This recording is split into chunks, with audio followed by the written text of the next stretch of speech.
everyone, it's Lady. And this is Lana. And this is Spookery.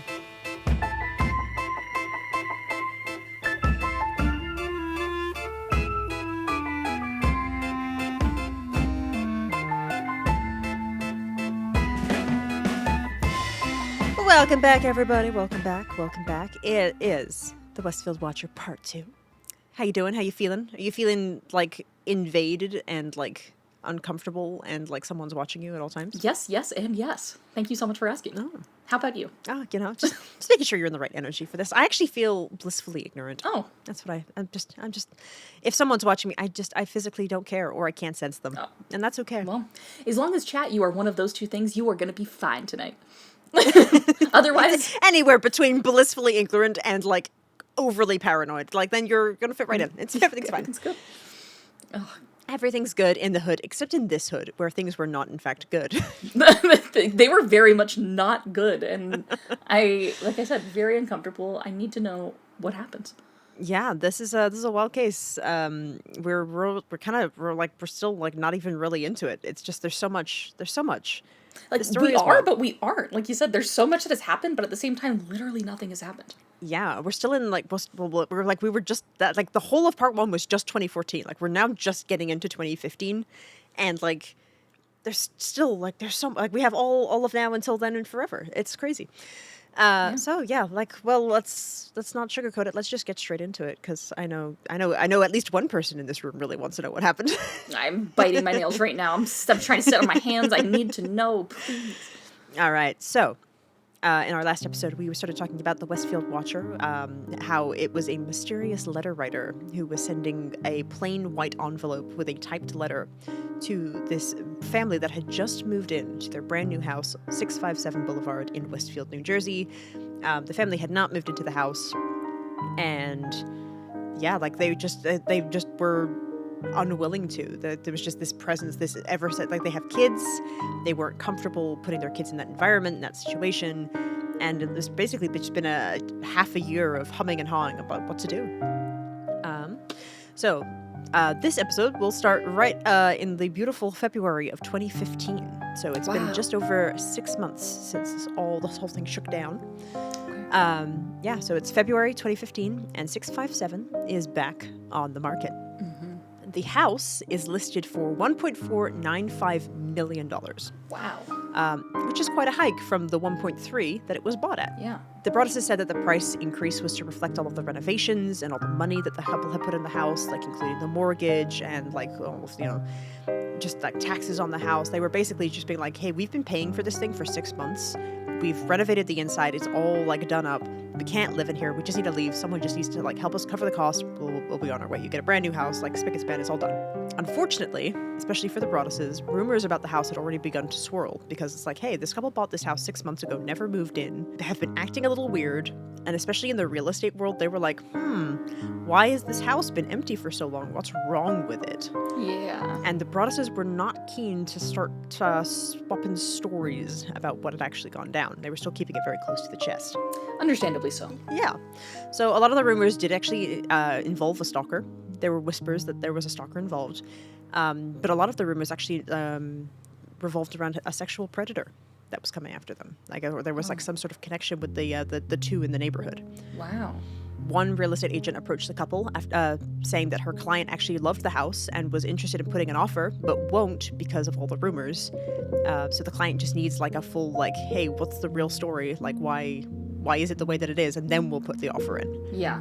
The Broaduses would, like, indulge some of the information. They would still keep it pretty close to the chest, but they were basically saying, like, hey, we've received letters, but we're not going to disclose what the letter said until we actually had, like, a real interested buyer who was serious. And, like, we're not just here to, like, just circulate rumors. And, like, the first person that comes along, we're going to tell. Like, we want someone who's seriously interested in buying the house, and then we'll tell you what's going on. Yeah. And that's such a hard, like, I feel like it's a kind of a game of a chicken, right? Because it's like, well, how can I be serious about buying the house until I know what's going on? Well, how can I know what's going on? Or how can I let you know what's going on until you're serious about buying the house? So it's like, where... Yeah, and, like, how many people are pretending to be clients? But, like, ooh, like, I'm interested in buying the house, but, like, what's going on? And then the Broadus is like, oh, this is what's going on. They're like, okay, see ya. Like, I got the gossip. Yeah. I think it was to what kind of, like, they were trying to avoid that as well, because they just didn't want like their family to be put in the crossfire, because, like, especially, like, in affluent neighborhoods, like, gossip is king. Mm-hmm. Like, if you've got something going on in an affluent neighborhood, like, everyone's talking about you, for better or worse. Yeah. So the Broaduses got several lowball offers. They were basically like, we'll pay you peanuts. We'll buy this house for $1. Well, and they're like, well, it's not 1960s anymore. No, we're at least a 23,000 kind of household. So yeah, so there was a lot of lowball offers. It is New Jersey real estate, after all. But yeah, the Broaduses were not entertaining. They're like, no, you need to help cover these finances. Like, we want to be rid of this creepy house, but we're not, like, desperate to get rid of the creepy house. We want to, like, make sure that we're getting bang for our buck. Yeah.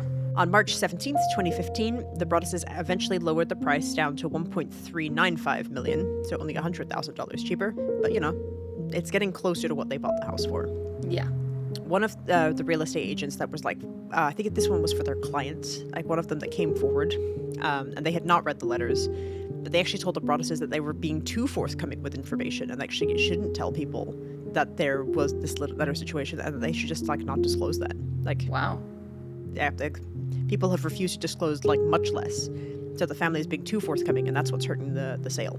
Honestly, I kind of get that. Like, there has been, like you said, far less that has been disclosed before people buy houses. They have found way worse stuff about. Yeah, and it's like, I totally get it. Like, if you just want the sale to go through, you absolutely could have just been like, dust my hands of this whole affair. Like, just hand the house over and be done with it.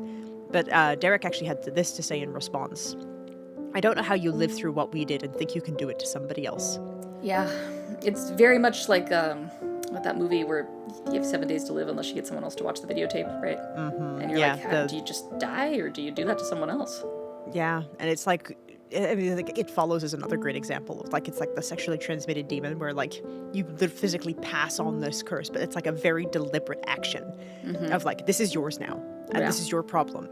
And again, kudos to the Broaduses. They were looking at the situation like, this is our problem, and we will not be able to live with ourselves if we make this somebody else's problem and not tell them ahead of time. Yeah. And, like, my note into that is, like, I bet they really wish the Woods had done the same, because the Woods got a letter, and they didn't think of anything of it, so they just threw it away. Yeah, and that's, I mean, who knows? Is that actually what happened, or is that what the Woods said, too? I mean... Yeah, and I don't know. And, like, it's all he said, she said at this point. There's nothing, like, there's no proof of the letter. It's only just like, yep, we got a letter, but we threw it away. It's not like, oh yeah, we've been pen pals with the Watcher for 30 years. Da da da. Yeah. So June 2nd, 2015, a year after 657 was bought. So it's a whole year now that this thing has just been sitting empty. The Broaduses file a civil lawsuit against the Woods, and they seek a full refund for their $1.3 million purchase, the title to the house, renovation expense reimbursement worth hundreds of thousands of dollars, in quotes, attorney fees, and triple the damages. So basically they're looking for, like, the whole kit and caboodle right now. Wow. And that's where, yeah, I don't know. Like I said, I kind of see where they're coming from, but I don't know if that's the right way to go about it. Yeah, their argument was that the Woods should have disclosed their letter, and because they failed to do so, they're responsible for the financial blow and emotional damage to the Broaduses. And I kind of get it, but I also understand that the Broaduses in this situation are emotionally, mentally, and physically exhausted. Yeah. And they're angry, and they're frustrated, and they're scared. Yeah. And I can only speak for myself, but when I'm angry, frustrated, tired, or scared, I am not making the best decisions. I'm acting very impulsively. I'm acting in an extreme level of self-preservation. And I totally get where they're coming from. Like, this is a year of this. This is a whole year of not being able to move into their dream home, that their lives have been on hold, that they're in this grip of terror. And they're angry, they're scared, they're tired, and the most logical thing to do is like, okay, how did we get here? Why did this happen to us? And it's because somebody didn't tell us that something happened. Yeah. And like you said, they're probably reflecting, going, we're trying to warn the next people about this, and yet no one warned us. Yeah, so they were probably like, but like, it, if it's like divine punishment or judgment or what have you, but like, yeah, I'm sure in the moment it felt like the logical thing to do. Do I necessarily agree with it? No, but also I'm not tired and exhausted and mentally drained from fighting this phantom that's terrorizing my family. And naturally, in response, the Woods hired their own lawyer, a guy called Richard Kaplow, to defend themselves. So, That's going on in the background. Okay. So the Broaduses were really hoping for a quiet settlement around this. So I don't think they were looking for the full amount. I think they were just looking for something. Yeah. I think that's with a lot of these lawsuits. Like they upped the charges and then it settled like at a lower cost out of court. Mm-hmm. And I think that's really what they were going for in this particular situation. It sounds like they really didn't want their dirty laundry being aired. They didn't want Westfield to know that all of this was going on. They were still being very protective with the letters at this point. This is not common knowledge that this is going on. The only thing that people know is that the house is empty, and it's been empty for a year. They also still hadn't told their kids at this point. So the kids are still none the wiser. It's been a whole year since their parents have bought this house, that they're acting weird, they're not sleeping well, they're getting irritable, they're short-tempered, then the kids don't understand why. And the kids are young. These are young kids. Yeah. I think they're if I remember correctly, they're 9, 7, and 3. If I remember correctly at this time. So they're young kids. Yeah, that is a very tough age to be going through something like that. This is not even something that I feel like other people have even gone through. This is such a unique situation. Yeah, and it's I can't think of a similar situation. The Ingrid stuff with the letters is unusual. But it's it's a completely different kind of something. And it's something that's it's so out of left field. Yeah. Their lawyer, Lee Levitt, is no worries, guys. This is going to be totally private. Nobody's going to know. What I'll do for you guys is I'm going to seal the documents. Nobody's going to hear about the Watcher. Nobody's going to hear about the letters. The worst thing that's going to happen is that a very small news agency is going to talk about it, but they're not going to have any information. They'll be like, hey, just so you know, there's a court case going on about a house. Yeah. And nothing will go into the public. So he files to seal the documents on June 17th. Now, this is 15 days between when the court case starts and when they decide to steal the documents. Mm-hmm. And 15 days is a long time for a case to sit open in the air. And a very small news agency called NJ.com gets a couple snippets of the letters and a couple of pieces of information about the cases. That's all it took. It's a really small news agency, little NJ.com. Very small little guy. So around that time, on June 18th, the Broaduses take the house off the market, and it's currently dropped to $1.25 million, so it's now under what they paid for it. NJ.com publishes an article about the Westfield Watcher, and the story very quickly became national news because everyone is like, what the fuck is this? Yeah, understandably so. A few days after this article is published, the case was aired on the Today Show by Tamron Hall. We do some creepy stories. This might be top 10 creepy, Tamron said. It was all over for the Broaduses. Now it's international news now at this point. Damn. Dozens of news trucks are camping out all over 657 Boulevard. They're trying to get the latest scoop. They're trying to get interviews with the families. They're trying to interview the neighbors. They're even trying to figure out who the Watcher is so they can interview the Watcher. One reporter even set up a lawn chair and went into his own Watcher watch. So he was just staking out this place. I'm gonna wait here and wait for something to happen. Okay. The Broaduses got over 300 media requests asking for interviews, updates, thoughts, feelings, pretty much anything that the news could get their hands on. They were just just give us something. Just tell us your thoughts, tell us your feelings, tell us about all of your terrible night terrors and your emotional damage. We just want to publicize it and sell it for millions. Yeah, that sounds like paparazzi. So yeah, it's real bad, and nobody's ever heard of something like this. This doesn't happen, and it's been really quiet. We got 3 letters within 2 months of themselves, and then it's been 8 months of quiet. Yeah, and nothing's happened. And people are like, oh, I can't wait we're going to be here when the postman comes to deliver the next letter. Yeah.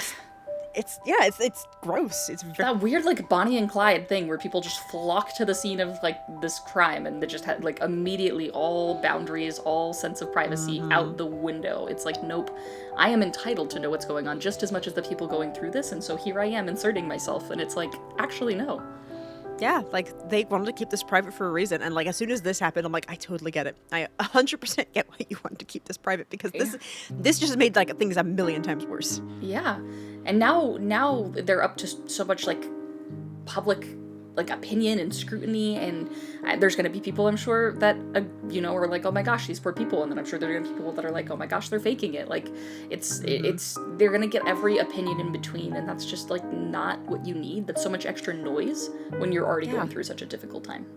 1000%, but also you don't read ahead. Zip and lid. So Derek hired a crisis management consultant because of course he did, because of course he needed one. Yeah. And this crisis management consultant quickly told the couple to avoid speaking publicly on the subject and just shut it out. Shut it down. No comment. No comment, no comment, no comment. Yeah. This was mostly to spare the kids, who still didn't know what was going on, even when it was international news, because they're kids. And the Broaduses actually fled Westfield at this time, and they hid out in a friend's beach house. Oh, wow. That's so sad. Yeah, so it was basically at this point when they're like, sorry kids, we have to take you out of school for a little bit, because we have to go to this beach house. And the kids are just like, why are we doing this? Why can't we move into our house? Why can't we do this? Why are we like hiding from people? And basically Derek and Mira had to make the call, like, okay, we have to tell the kids what's going on. Like, they have to, it's time for them to know. God, how do you tell kids that? How do you have that conversation? So, we actually don't know. Mommy and Daddy are actually really scared. You've heard the story of the boogeyman. It's basically like that, but in real life. We tell you that he's not real, but he's real. And it's like... And he writes letters and uses white envelopes. And knows your name. And knows your name specifically. Like, it's great. You know he's that little calls easel? You. Yeah. Yeah. You say, no, thank you, boogeyman, and you come back in the house. Yep. Like, how do you have that conversation? Like, genuinely, I don't even know. And when you don't know who it is, like, how do you warn your kids against, like, oh, it's going to be a stranger, but it might not be a stranger. It might be someone that they know. Like you said, don't stop trusting everyone, kids. Like, top 10 ways to fuck your kids up for life. Like, I don't know. I don't know how you have that conversation without freaking them out to the highest extent. Yeah, I can only imagine how difficult that conversation was, and I'm sure the kids had so many questions, and Derek and Maria had no answers. They had nothing. Like, there was just like, hey kids, this is happening, and we don't know what's going to happen, and we don't know why it's happening, and we don't know how we're going to fix it, but this is the truth. Yeah. Yeah, so basically, while the Broaduses are dealing with their own family, the world, now very aware of the Watcher story, is like, well, time for the internet sleuths to start digging around and figure out what's going on. Because clearly we can figure it out on the internet way better than the people in charge can. Yep. So a lot of people were demanding a scan with a ground penetrating radar to find out what the Watcher thought was in the walls. Okay. Because, an inspection had already been done on the house at this time, and all they found in the walls was that they were light on insulation. Okay. There was nothing in the walls. All right. Reddit users started poring over like Google Maps street views to see if they could find clues. They were looking at satellite imaging, and of course Reddit does what Reddit does. Internet sleuths come up with all sorts of theories. There were some about jilted mistresses, that Derek was cheating on Maria, and this was like a revenge ploy. There were theories about like pissed off realtors, like trying to like get back their commission. There were theories that it was a prankster high schooler doing the world's weirdest creative writing project. Yeah. Okay. There was a theory that it was actually just marketing for a horror movie. There was also a theory that it was just mall goths. It was just the goths. That's my favorite theory. That it was just the mall goth. I'm blaming everything on that now. Mall goths. When in doubt, blame the mall goths. Just poor mall goths. Leave the goths alone.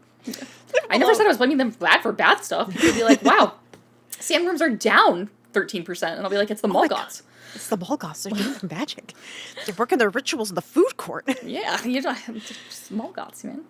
Classic mall goths. God, they're saving the world one sandworm at a time. Yeah. So those are some interesting theories. Yeah, they're a little wild, and pretty much like all of them have no depth. There were, of course, as the internet be, a lot of people started calling the Broaduses cowards for refusing to move in, letting some letter writer prevent them from moving in. Just like being like, why are you letting like 3 letters stop you from living your life? Just like ignore it and move on. And this pissed off Derek tremendously. Yeah, because it's like, dude, you don't understand when a stranger puts your child's name in their mouth, it's just all bets are off. You're in a whole new ball game. And this is coming again from someone that doesn't have kids. Like, you just have to empathize in the situation of like, it's a parent with a child. Yeah, this is your family. You don't even need kids. Like, if someone was like threatening your family, whether it's your found family, your forged family, or your blood family, like, it's very personal. It's very intimate. It's I don't know, you feel exposed. You do. And especially, like, that's why they're, like, hurt people. This is why they're lashing out. They're looking for someone to blame. They're like, no, let's sue the woods. Let's, like, someone needs to answer for this. Like, it's such an injustice. It's really, really tough. So Derek had this to say: none of them have read the letters or had their children threatened by someone they didn't know. To decide whether this person's only nuts enough to write these letters and not do something, what if something did happen? Yep.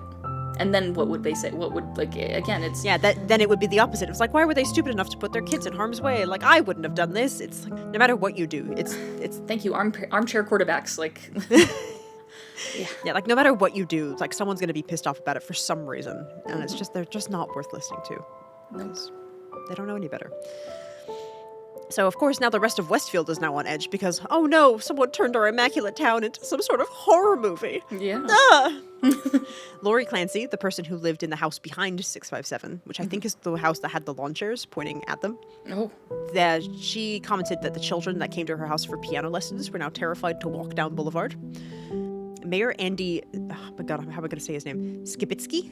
Mayor Andy Skibitsky assured the public that on June 26th at a town hall meeting that the Watcher hadn't been heard from in nearly a year now. And even though the case hasn't technically been solved, the police were doing their best and the investigation has been exhaustive. That doesn't make me feel better.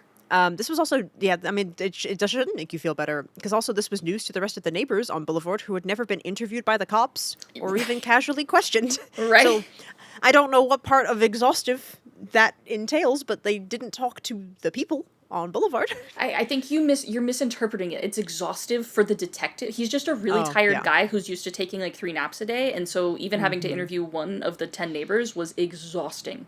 So it was exhaustive for him. It was exhaustive. Yeah. He couldn't take his 3 naps that day. Exactly. You just misinterpreted. That's it. We are confounded as to how thorough an investigation can be conducted without talking to all of the neighbors within proximity to the home. That was what they had to say. Yeah, literally, like that's like the base place you start is let's talk to the people in the surrounding area. Especially when it goes public, right? Like as soon as like it goes public, like there's no point in hiding a secret now. Like I get not talking to them for wanting to keep the information close, but now it's out. So now it's time to be like, okay, well everybody knows. Let's just talk about it. What do you know? Now everyone. Let's be exhaustive. Yeah. The neighbors actually wrote letters to the police department, like, are you guys coming? Like, are you coming to chat with us? Because, like, we're here, and we're ready to talk about what we know. So this prompted Baron Chambliss, a veteran detective at the time, who had since retired. So he is now retired, but he was a veteran detective at the time. So he stepped up to the plate, because now Detective Lugo's not doing the damn thing. Yeah. The Broaduses are victims, and I don't think they got the support that they needed, said Chambliss. Yeah. So Chambliss was obviously familiar with the previous investigation, and he knew that everyone had been looking up Michael Langford. Michael had been diagnosed with schizophrenia when he was younger, and he had all behavior tics like peeking into people's windows or cutting through their back gardens while walking. Like he didn't really have a good understanding of boundaries. Yeah. But the rest of the neighborhood also knew him as being very kind. You know, he was very, very much a Boo Radley character. Like, yeah, he was a little quirky, but like it was never from a malicious place. Yeah. He was just very awkward.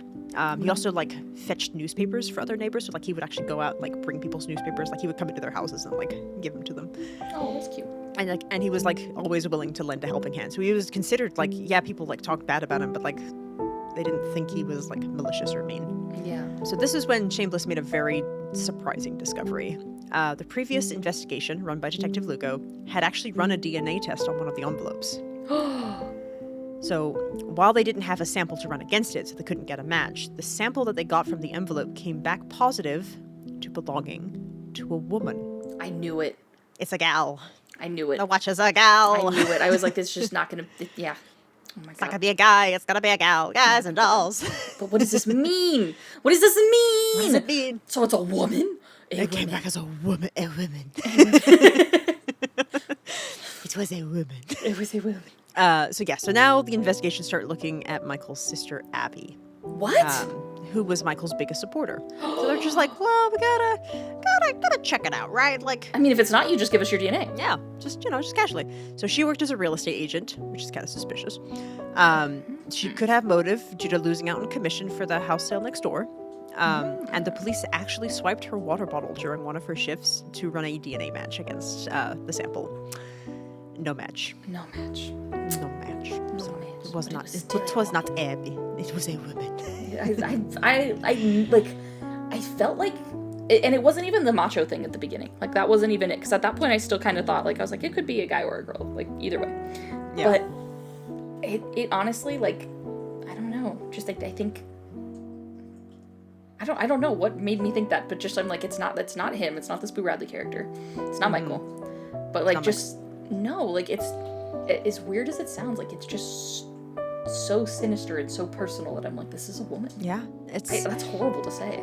But it is kind of like how people write letters. Like I feel like men are, or at least like people who identify as men, they're more like willing to throw a little bit more profanity and be a little bit more graphic in their threats. Yes. Whereas like a woman, I feel like they're gonna look for ways to skirt around it. Yes. Like I'm gonna threaten you in a way that you're not directly threatened, but it gives a threatening aura. And because like it's all very easy to be like, I'm gonna strangle you, I'm gonna do this, and that's an active threat. Yeah, it's like I'm gonna physically overpower you. But when you have like a smaller, like more petite woman, or even like just a woman in general, like there's less reliance on the strength aspect. It's not like I can physically overpower you, it's like I can think my way ahead of you. Yeah. And the Watcher constantly saying like this, we're going to be planning this and we're going to be doing this. It's a very intimate way. And like now arguably as well, just for reference, the DNA they got off the envelope was from a woman, but that doesn't necessarily mean that it was a woman that wrote it. That's true. The Watcher said, hey mom, lick this envelope for me real quick. Could be the mom. It also could be the postal carrier, because these were posted. And like people are handling these envelopes. It could be just a postal worker who's delivering the mail. Why would you lick someone else's envelope? No, I'm not saying they licked it, but I'm saying like they got DNA right from the envelope. Like it's just physical, like people touching it. Like it doesn't have to be saliva. Oh, why did I just assume it was clearly just saliva? I think because maybe the case we talked about last week, like it was they got it from. I definitely think that they might have gotten it from like licking a stamp. Like I definitely like this case. It's completely sideburning. This case puts like a sort of weird taste in my mouth because I keep imagining myself like licking an envelope and licking stamps. So I get like that. I get that like that sticky taste. I'm in my mouth, salivating and I'm a lot. Yeah. And so like I don't think that the DNA. Like I don't think they stressed where they got the DNA from, whether it was from like licking the envelope or a stamp, or it was just like DNA like touching it. Yeah. I don't hair know. follicle they found on the thing. Who knows? Like, you know what I mean? Like, I think it's logical to assume that it was licking, but I want to just say like we can't just assume unless it's 100% confirmed. Yeah, just think critically. Don't get yourself pigeonholed. Think broadly. Think broadly. You're right. So it very well could be, but it might not be. Yeah. So, and poor postal workers. They work so hard. That was my first thought. Was like, it was clearly someone licking the thing, and then so when you brought up the postal worker, I'm like, she licked the envelope. Why would she? Envelope. She's like, oh, clearly this one just wasn't sealed enough. I'm just gonna be a good postal worker, and I'm just gonna give it another lick. And I'm like, no. Well, also, like, I think with certain cases, like, I guess it, like, sometimes if you don't put enough postage on an envelope, like, sometimes, like, the mail post office will, like, put postage on it for you. Mm-hmm. Like, I've had cases where that's happened where, like, we've just delivered letters with no postage and they've put postage on it for us. Like, there is another person involved that is not us that is licking these envelopes. So. I don't like that. Don't lick my envelopes. I'm just, just speculation. It's all speculation. It's all speculations. Yeah. It's all okay. speculations. Anyway, moving past that. Yes, moving past that. So, yes, it's not Abby. They checked her DNA against the DNA they got off the envelope. There was no match. Yes. The police went back to the Broaduses to tell them the news that the Langfords had officially been ruled out as suspects completely. Fair enough. I mean, they did exhaust that avenue. Mm-hmm. So now we have no suspects, which, is not really much better than where we were to begin with, mind you. Like, because our initial suspects weren't really that good of a suspects anyway. True. Police and the Broaduses are now back to square one. The Broaduses are still being pretty coy with information to the rest of the neighborhood, but they actually began walking around Boulevard with a photo of one of the envelopes, which does exist. You can see this photo of what the envelope looks like, and they were trying to see if anyone would recognize the handwriting, because only the envelope had handwriting on it. The rest of the letter was typed. Oh. The Broaduses even hired a security firm to run a search for handwriting matches, but it didn't come up with anything. I wonder what they would do for that. I don't know. This is so beyond my my area of expertise. Yeah. Like, I'm sure it's a thing that it can be done, but like it's such a small sample. Like if they had a full handwritten letter, I think it would be easier than just one envelope that was signed M/M Broadus. Yeah. They then hired a man called Robert Leonard, who was a renowned forensic linguist and also a former member of the band Sha-Na-Na. Sha-Na-Na, I love that band. I've never heard of Shanana. Maybe we should listen to it sometime. We should. But yeah, this was a former member of the band Shanana, and he was also a renowned forensic linguist because, a man needs hobbies. Yeah. And he ran a test on the handwriting to see if there was any overlap with local forums, see if there was any local source they could match the handwriting to. Mm-hmm. He came back with nothing, but he did speculate that the writer was an avid fan of the hit HBO series Game of Thrones. Great. That's great. Well, we're narrowing it down. Well, how do we know that? I don't know, but that's what he came back with. That's so specific. And maybe it was to do with how the letter was written, how it was phrased. Like I said, I put together my letters with the snippets I could find. I don't have the actual order, and there's pieces of the letters that are not shared. So there might be something in there that was typed that alludes to that. But that's true. They might have kept the more, like you said, specific stuff kind of to a minimum, if they didn't want to share that with the public because it was more I don't know, more incriminating. There might be some very intimate details in these letters, and you want to just get the basic information. Even me, I having snippets but not knowing the order, that implies that there's something around them, but I don't know what it was. I don't know what's omitted, so we can only assume that the letters are far longer, and there's a much more invasive information that's being spread in those. Yeah. Derek also then tried to hire a hacker who would be willing to break into Wi-Fi networks in the neighborhood to see if they could find any incriminating documents. But this proved to be difficult and highly illegal, so they decided against it. Yeah, it is. I'm really shocked that that's a direction they considered, but I respect when you're desperate. When you're tired and exhausted and desperate and scared, the walls of law start to get a little wiggly. Yeah, like I said, I have empathy for the situation. I understand it. While that's going on, while Derek's considering breaking the law, the police started looking at the Woods and asking Andrea Woods for DNA sample, as well as interviewing her 21-year-old son. Nothing came from this either. There was no match. There was no even partial match, so it likely wasn't the Woods. In January 2016, so now we're in 2016, the Woods filed their own countersuit against the Broaduses for defamation. So now it's Woods versus Broadus, which I'm also kind of fair. Yeah. I get it. It's sad that we're suing each other at all, but this is New Jersey, and this is how we settle things. Not in the streets, but in the courtroom. Yeah. This ain't Maine. This ain't Maine. We don't handle things like this in Maine. No. So, the Woods' lawyer stated that they really didn't need to disclose the letter. It wasn't required, it wasn't a necessary status, and it really wasn't anything at the time. And that the Broadus' claim against the Woods was outrageous and unjustified. So that was their kind of fair. I see both sides of it. Yeah, I don't think there's a winner. When you start suing people, there's no winner. No. There's just the people who make money and the people who don't. Yeah, especially when it's two families. This is not this. No one wins in this situation. There's people that are hurt, and it's that were wronged, and these people weren't the people that hurt each other, but now they're hurting each other, and so yeah, they're taking it out. Everyone's just frustrated, and they're looking for someone to take it out on. Yes. Yeah. So it's been over a year now. Fresh leads are pretty hard to come by. Chambliss and his team, though, despite all odds, do discover an unexpected clue. Oh. So apparently, another family, aside from the Woods and the Broaduses, had received a letter. Oh. So the family had lived on Boulevard for some time. So they were born and raised much like the Woods, 24 years and growing, family from babies to adults. Yeah. And kind of like the Woods, their kids were all grown now and moved out. Mm-hmm. Now, much like the Woods as well, they didn't think much of the letter when they got it, and they threw it away immediately. All right. After the initial news surge, when this became big, when Tamron Hall was oh my god, you guys seen this really creepy thing? Yeah. One of the kids of that family posted this detail on Facebook before quickly deleting it. But it was basically, the post just says oh, it's so crazy, we got a letter too, but we threw it away. And they were just no. The parents were nope, don't do that. And they were nope, cat's out of the bag. And then the message was very quickly deleted. So the police chats with this family, and while they confirmed that the contents of the letter were similar to the ones received by the Broaduses, talking about the Watcher, and I'm looking at the houses, and this is my neighborhood, yada, yada, yada. Mm-hmm. Without the letter itself, there's not much to go on. They can't confirm the wording, they can't confirm the handwriting, they can't do anything other than just go, okay, sounds like you got a letter too.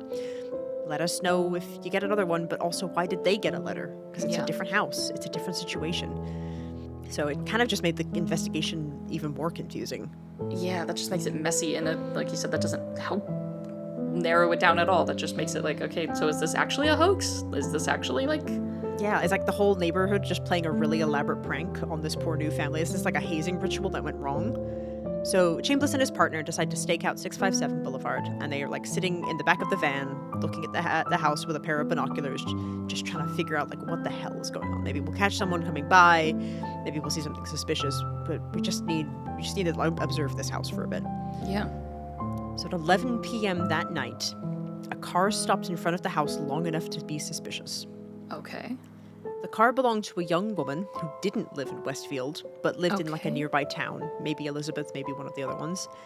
But her boyfriend lived on the same block as 657 Boulevard. Huh. So when she was interviewed, she claimed that her boyfriend was into some really dark video games, including one where he played a character called the Watcher. What?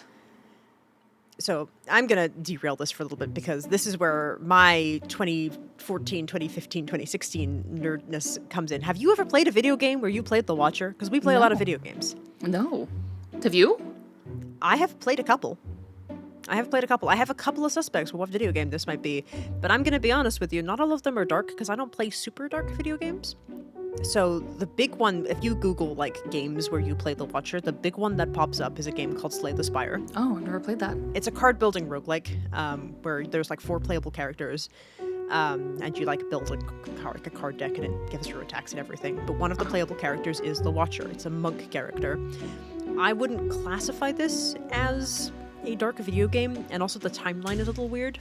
So the game was released in early access in 2017, so this is a little off. Yeah. And the game was officially released in 2019, and then The Watcher was only released in 2020, so it doesn't quite line up time-wise, so I don't think it's... Unless he was an early beta tester for this. Like... I mean, but I don't think so, especially if it's just someone who's playing the game. Like, as much as I'd love it to be Slay the Spire, it probably wasn't Slay the Spire. Yeah.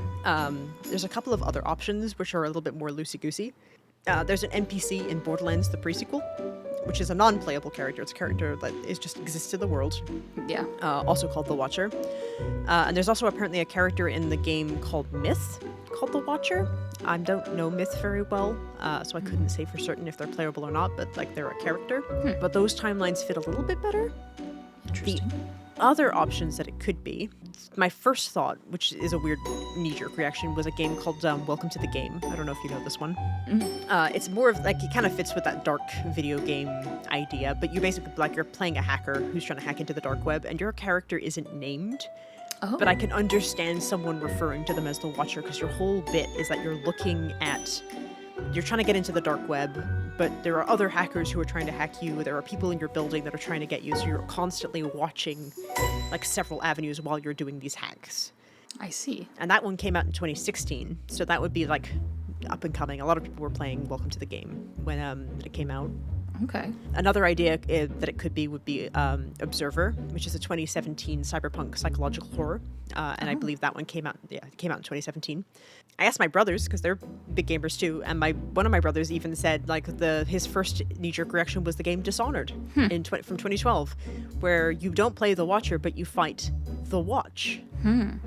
And I'm like, if this is, the perspective of someone who's like, oh, I don't play video games, but my boyfriend does, and you're not very familiar with, like, the video game, and, like, you're just getting, like, glances of information, I totally get it being something like that. And, like, these are, like, all kind of dark games. I wouldn't say, like I don't know how do you classify as, like, dark video game? I don't know what you would class that as. Especially, again, to someone who's not even, like, familiar really with the genre, and just to them, like, they're like, oh, that's dark and gloomy, it's clearly just a dark game. Oh, they had to kill someone, oh, it's a dark game. Like... Yeah, I don't know what it classes as, but I'm like, also like, it's not something that you can really explore. Like... Yeah. Like, it could be any MMORPG where you name your own character, and I've called my character the Watcher. Like, it could be WoW. It could be World of Warcraft. It could be Final Fantasy XIV. It could be a number of games. Yeah. I just thought it was interesting. It was like, what games were coming out in 2014, 2015, 2016? Yeah. Anyway, that was my complete derail segment. Thank you for coming to my TED Talk. Oh, no, of course. Yeah, I can't think of anything that fits that category, so I'm sorry that I don't have more to contribute to that front, but... No, it's all good. Yeah. I know I usually play more horror games than you, so it's a-okay. Yeah, I don't have anything, like, even a knee-jerk reaction where I think of anything. I'm like, no, I don't know. Yeah, So it's such a vague description. Like, unless you're talking to the specific person who's playing the game, I don't know if we'll ever know. yeah. I So thought it was an interesting angle. so they question her. Yes, they question her. Her boyfriend's playing a lot of dark video games, especially one where he's playing a character called the Watcher. Now, at the time of the investigation, the boy was actually the boyfriend. At the time of the investigation, the boyfriend was living elsewhere, and while he agreed to be interviewed on 2 separate occasions, he never showed up to either. He's too busy playing video games. Yeah, he's getting really like into that level, and he's like, oh, like the police weren't serious. Yeah. Of course, without ample evidence or a warrant, the police can't really force him to show up or arrest him, so they kind of just dropped that case and moved on. But it's an interesting angle, for sure. Yeah. It also could be, like, morbid fascination, where, like, if he lives nearby, and he likes horror, and he likes the macabre, and something horrible and macabre happens on the street that you live in, like, I totally get, like, hey, babe, you want to go, like, check out this creepy house? Yeah. I can see it. Kids being kids. Yeah. Yeah. Like you said, the 1,000 weird things in Puerto Rico. That's just another thing. 1,000 weird things in Puerto Rico. So on March 24th, 2016, 657 Boulevard was put back on the market for $1.25 million. They hosted a very well-attended open house to garner some information, but they required attendees to sign in, and then they spent hours afterwards analyzing the signatures to the Watcher letters.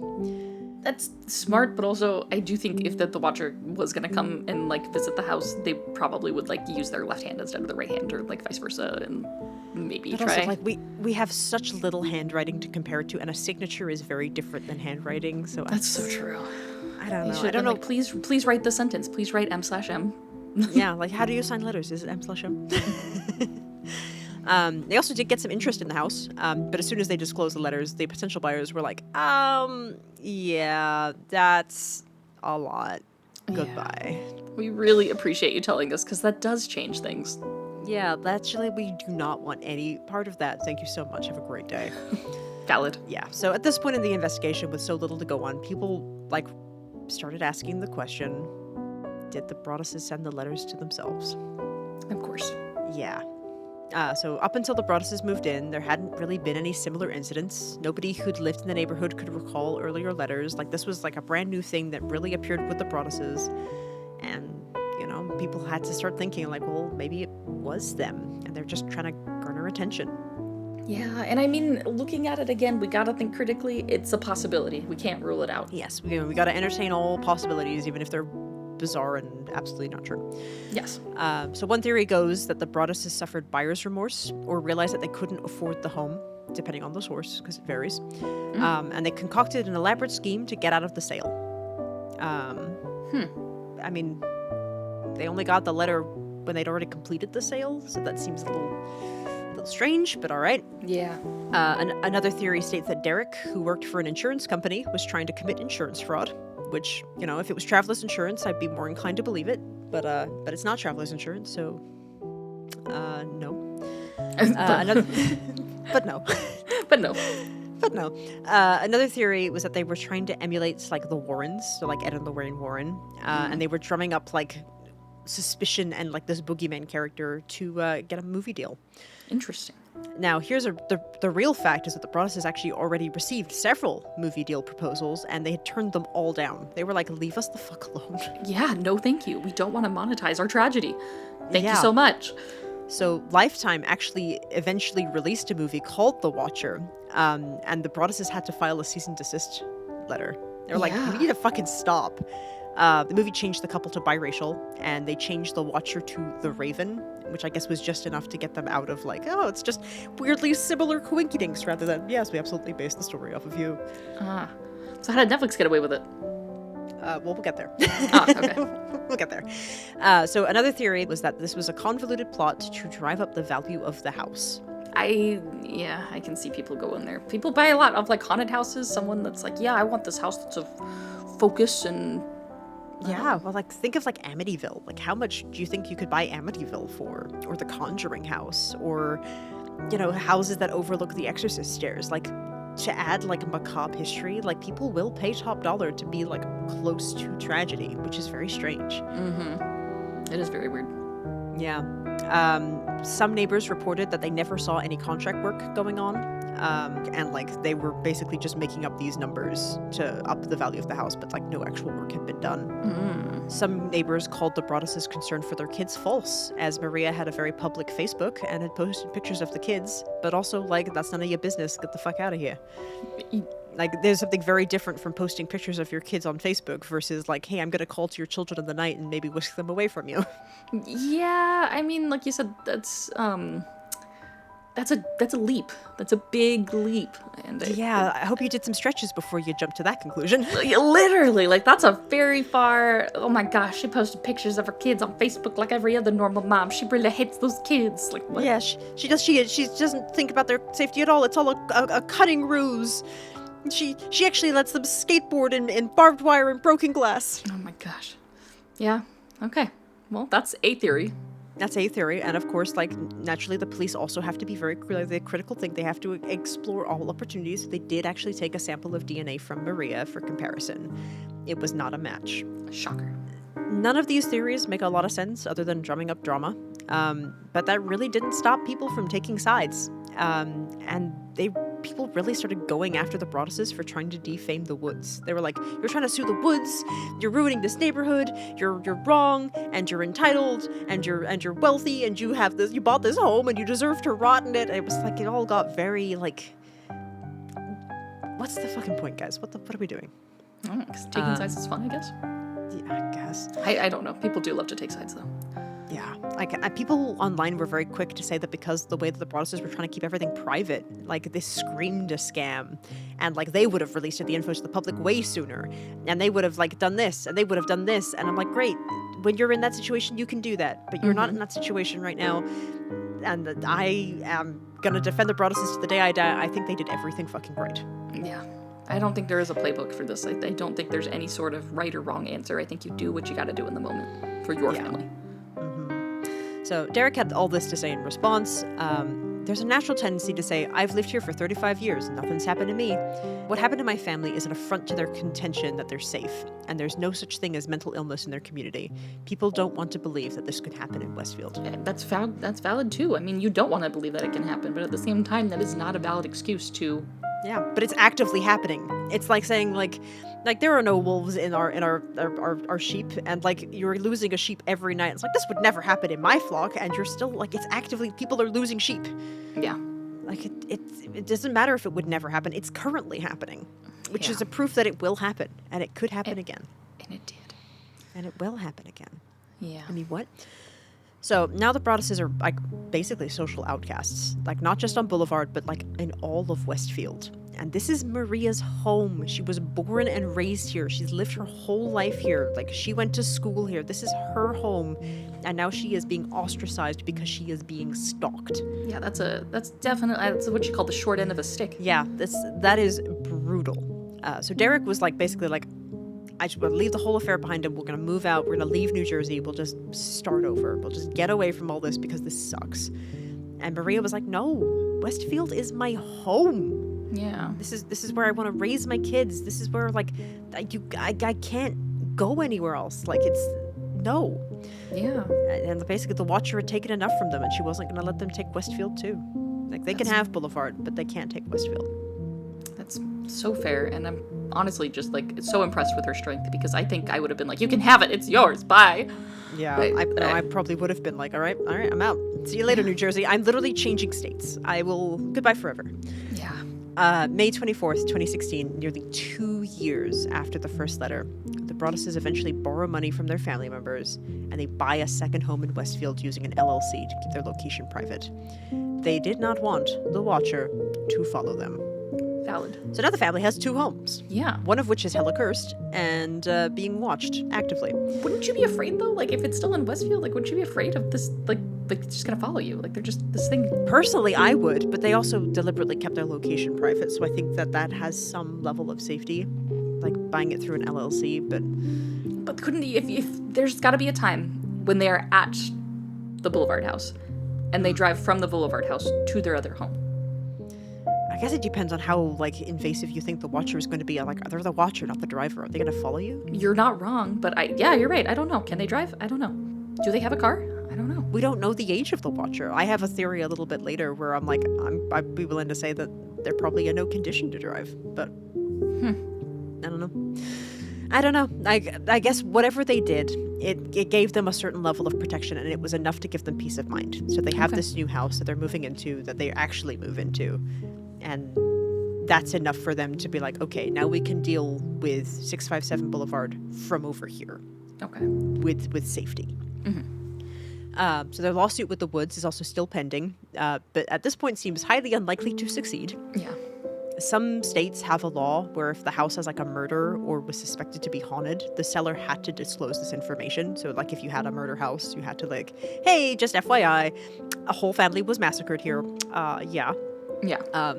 These are what are considered legally haunted homes, which is something that you can do in New York. So you can have a legally haunted house, which I fucking love. But this is New Jersey, not New York, and this doesn't exist. So you don't have to do that. Yeah. Don't have to do it in Jersey. You don't have to disclose it. It's a murder house. But in New York, you do. I feel like it's kind of cool if you want to tell them, but like also you don't have to. Would you live in a murder house? Like if someone was like, hey, like this house had someone who died in it, like that was actively murdered, but it's a really cool house and it's like really close to everything that you love. I think it really depends on the circumstance. I think I'd have to like walk the house and feel the vibe a bit, to be perfectly honest with you. I think there's houses that like I'd be like, this is okay. But I think for the most part, I think knowing that, whether there is a vibe or not, like that would make me feel a vibe. That would make me biased and I would feel a vibe. No, I think that's a very safe answer. I think I'm not bothered by that knowledge because I come from like European roots, and like the common knowledge is like, yes, every house has had someone die in it one way or another. Yeah. So like it's sort of just a fact of life. Like you just sort of grow up going like, yeah, like someone has definitely died in this house at some point. It's a 300-year-old house. It's going to happen. Yeah. At some point we're gonna run out of places to die that are new as people. So I mean, yes, that will just become a fact of life. I think I'm very like I'm at peace with that idea. Like if someone was like, hey, here's your perfect house and it's like right next to everything that you need and it's really close, it's got everything that you want, but someone was murdered here, I'd be like, okay. I guess it depends on how recent. Like if they were like, this happened yesterday, we're cleaning it up, it'll be fine by the time you move in. I'd be like, I'll maybe be like the fifth person down the line. Like I'll be the fifth person down the line that owns the house like 20 years from now. But like someone was actively murdered while you're buying the house. Like, hey, yeah, so it wasn't a murder house when you bought it, but someone died in it last night. How do you feel about that? Like you said, that I don't know. It really depends on how recent it was. Like you said, knowing someone died in the house like 100 years ago, easy. I guess. I don't know. That doesn't. Like you said, that's just like, that's history at that point. I guess it also depends, like, is it a solved murder or is it an unsolved murder? Again, and it goes with, like, is this recent? Is it not? Is this an unsolved murder that happened yesterday? No, I don't want to live where an unsolved murder just happened yesterday. That's me personally. But if this is a murder that, like if it's an unsolved murder and it happened yesterday, I feel like most murders that happened yesterday are probably unsolved for at least a month. I don't know. And that they're solved. I'm not a murderer nor a detective. I'm just saying, there's circumstances, there's context that changes my answer. The context. I love it. We're here for the context. There's no wrong answers to this question. Chad, let us know. Would you move into a murder house? Yeah, it's a good question. And what are your thoughts on dark video games? What would you think? Do you guys know a video game that has the Watcher in it? I'm curious. For my own personal, I want to play it. I just want to play this game. See, the weird thing with dark video games is with most video games, you can just adjust your contrast and your like brightness, so you don't have to make it that dark. That's true. You can just lower your brightness, and then it's a dark video. It's just a dark video game. She's so smart. Chad, I love her so much. She's a genius. She's cracked the code. I love her. And this derailment was brought to you by Alana. Lady, take us back to our script, please. I honestly think I was the one that derailed it because I asked if you wanted to live in a murder house. This is my bad. I kicked my own script off the rails. I was like, stop talking about the relevant information and talk about houses. That's a good question. Just putting it out there. I'm curious. I'd like to. Okay, so yes. Jersey, you do not have to disclose if it's a murder house. New York, you do, but this is Jersey, and there are no rules. So in the meantime, Derek is looking at renting the house, so 657. He's like, maybe we can just get a family to move in here temporarily, or we still technically own it, but we can actually like at least start getting money back on it. Yeah. And he actually looked at renting the house to the Department of Veteran Affairs, as well as a company that runs halfway homes.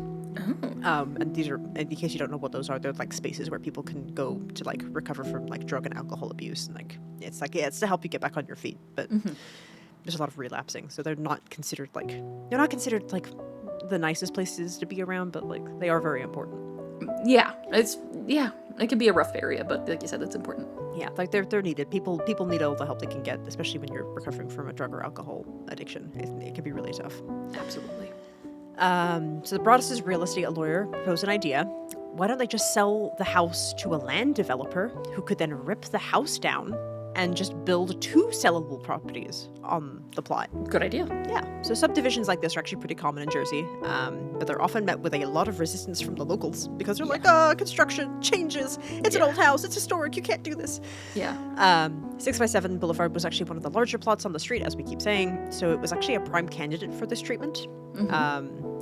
Now, Jersey has a rule that lots must be a minimum length of 70 feet. So if 657 Boulevard was going to be split, both parcels would be 67 feet and 67 feet. So both would be 3 feet under the minimum. Dang. Wow, I thought New Jersey had no rules. This is where they decide to bring it out. Oh my gosh, they're like... Jersey has no rules. Except real estate rules. They've only got real estate rules. But you can't legally have a haunted house. I don't like these real estate rules. I'm not moving to New Jersey. No, I wouldn't recommend it. I lived there for a little bit, and then we moved to Florida, and it was a better choice for us. Yeah. No shame if you live in Jersey, but like also I'm curious. Yeah. Why do you put up with this lawlessness? These real estate laws. So if they wanted this plan to go through, the Broaduses would need to file for an exception. Mm-hmm. So on September 26th, 2016, the Broaduses officially filed an application for this plan, and it was met with mixed reviews. Okay. Both from Boulevard and from anonymous chatters online because they have nothing better to do with their time. Of course. So January 4th, 2017, we're now in 2017, the Westfield Planning Board met to review the plan. The hearing went on for hours. So both sides went back and forth, pros and cons, like it's a historic house, you can't do this, it will disrupt the neighborhood, but also it'll be really good for the market, and it's a big plot, and yada yada, and like there's apparently a watcher, and I have personally sat through one of these meetings, and I can tell you firsthand, they get incredibly vicious. Yeah, I can imagine people get really passionate because they're just like, just let me do my thing. You're so dumb. And it's like, I've been on both sides of this. I've been in ones where they were trying to create an exception to build a school in a residential area. And I was on the negative side of this because it was going to affect our street traffic. But it's like such petty things that you get upset about, where it's like, yeah, they're going to build a school and it's going to be really good for the kids in the neighborhood. It's like, yeah, but I'm inconvenienced. Yeah. Like, that's going to affect my traffic. That's going to affect my commute. That's going to affect how I get out of my house. I wouldn't have bought this house if there was a school there. And so, like you said, you changing that changes my want to live here. Yeah, and it's like, it's such petty things. And it's like, yeah, like maybe a lot of people were really pro having the school built here, but like we weren't. We were anti-school because I was going to get inconvenienced. But then I also get like, hey, like, yeah, we want to just like turn this into something else, and like people just get so uppity about the smallest things, and it's like, I think at the end of the day you have to like imagine, like, why is this happening? And the reason that this is happening is because a family is being haunted, for lack of a better word. Like, they're actively being terrorized, and this is their one chance to like get back to it. And like, I don't know where I would stand in this particular situation. I really like historic houses. I probably wouldn't, like, if I was living in that neighborhood, I probably would be against splitting it in half. I think I would be too. But I recognize the stakes. I'm like, they're doing this because there is a person out there who's claimed this house and is making it unlivable. So, yeah, I don't know. I just, my thought process is destroying the home really going to solve it, or is this going to like escalate it? Is this going to? I think it was like their one chance to take control. That's how I see it. Like, the Watcher is so fascinated on this house, and it doesn't want the house to change. What better way to get back at him than to change the house completely? The house is no longer. It does not exist. Yeah, the house is now 2 houses. Now you have to watch you have to double the time that you're watching. Yeah. Double the people you're watching. It's so inconvenient, right? It changes your shifts completely. You're gonna have to reschedule the whole affair. Yeah. So basically the hearing went on for hours. They're vicious and they're mean, and like these should be very civilized, and they're not. A lot of counter arguments stated that the proposed plan would spell the end of 600 Boulevard as they knew it. The plan would basically require knocking down historic trees. We can't kill the trees. The trees. The new plan would also have ugly front-facing garages, and it would ruin the aesthetic of the whole neighborhood. We couldn't. That's not something we can change. That's a make or break. We're dying on the hill. The garages have to be there, or the houses can't exist at all. Fuck off. No, the garages cannot face the street. We cannot look inside your garage. It is invasive, and it's like seeing a streaker. Like, we do not want to see this. It's like making me look at a man's toes. How dare you? I don't want to see that. Keep your garages in the back. And as you kindly pointed out, there's also now guarantee that destroying the house would stop the Watcher and instead might cause him to send letters to both new houses or retaliate violently. So we don't know what it would really do, but... I just don't think that's the answer. I'm like, I don't know. Like, letting them off the house, like, let the city buy the house, and then the city can sell the house to someone. Like, yeah. I don't know. Like, there's other alternatives. I just don't think this is the answer. Me, personally. So, at 11:30, after 4 hours of deliberation, the board unanimously rejected the proposal and even later denied the appeal that the Broadus filed. Needless to say, Derek and Maria were devastated. I understand. Maria later said in an interview, "This is my town. I grew up here. I came back. I chose to raise my kids here. You know what we've been through. You had the ability 2.5 years into a nightmare to make it a little better. And you have decided that this house is more important than we are." That's how we felt.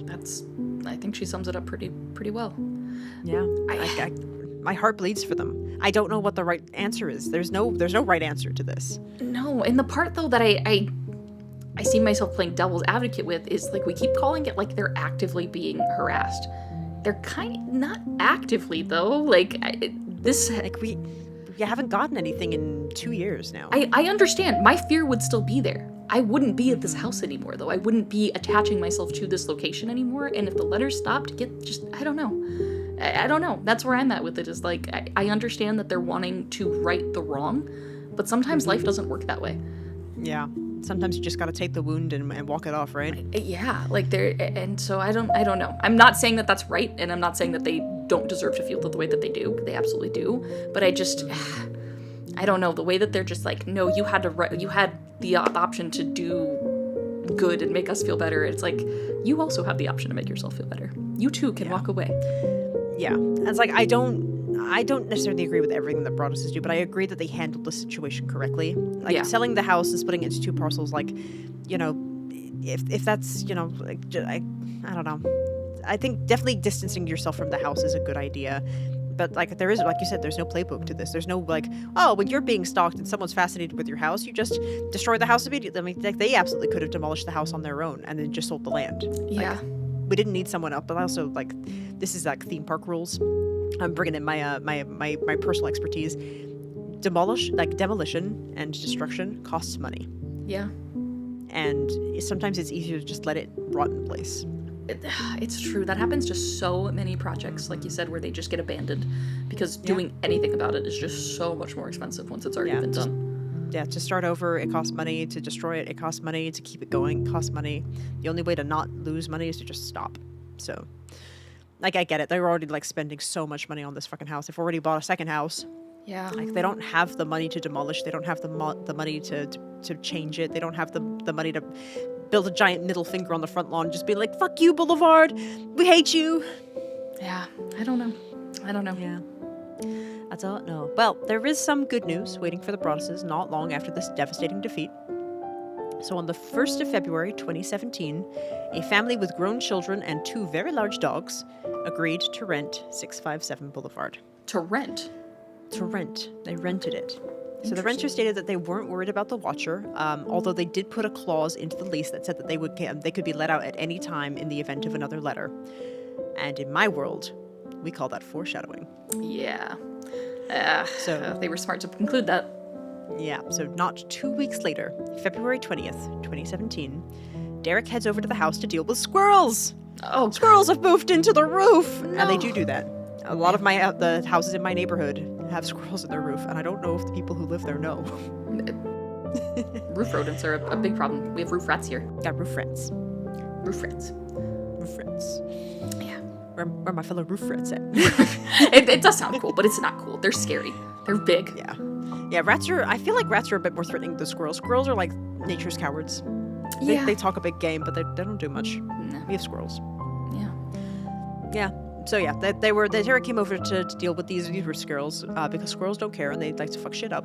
You know, they're gnawing on things and they're building nests. And there's a lot, like once there's 2 squirrels in there, there's suddenly 14 squirrels in there. Yeah. So while he was over there, the renter came up to Derek and handed him a white envelope with blocky handwriting on the front. The letter was dated February 13th, 2017, which, funnily enough, was the day that the Broaduses gave disposition in court against the Woods, and it's also the day before Valentine's Day. Some might call it that. Some might call it that. Some might not, though. So, once again, I'm sorry, this isn't the full letter. I strung together what snippets I could find in the order I think they're supposed to be in. Mm-hmm. So, please be patient, but this is what we found of the 4th letter. Violent winds and bitter cold. To the vile and spiteful Derek and his wench of a wife, Maria. You are despised by the house, and the Watcher won. You wonder who the Watcher is? Turn around, idiots. Maybe you even spoke to me, one of the so-called neighbours who has no idea who the Watcher could be. Or maybe you do know and are too scared to tell anyone. Good move. Revenge comes in many forms. Maybe a car accident, maybe a fire, maybe something as simple as a mild illness that never seems to go away, but makes you feel sick day after day after day after day after day. Maybe a mysterious death of a pet. Loved ones suddenly die. Planes and cars and bicycles crash. Bones break. I walked by the news trucks when they took over my neighborhood and mocked me. I watched as you watched from the dark house in an attempt to find me. Telescopes and binoculars are wonderful inventions. 657 Boulevard survived your attempted assault and stood strong with its army of supporters barricading its gates. My soldiers of Boulevard followed my orders to a T.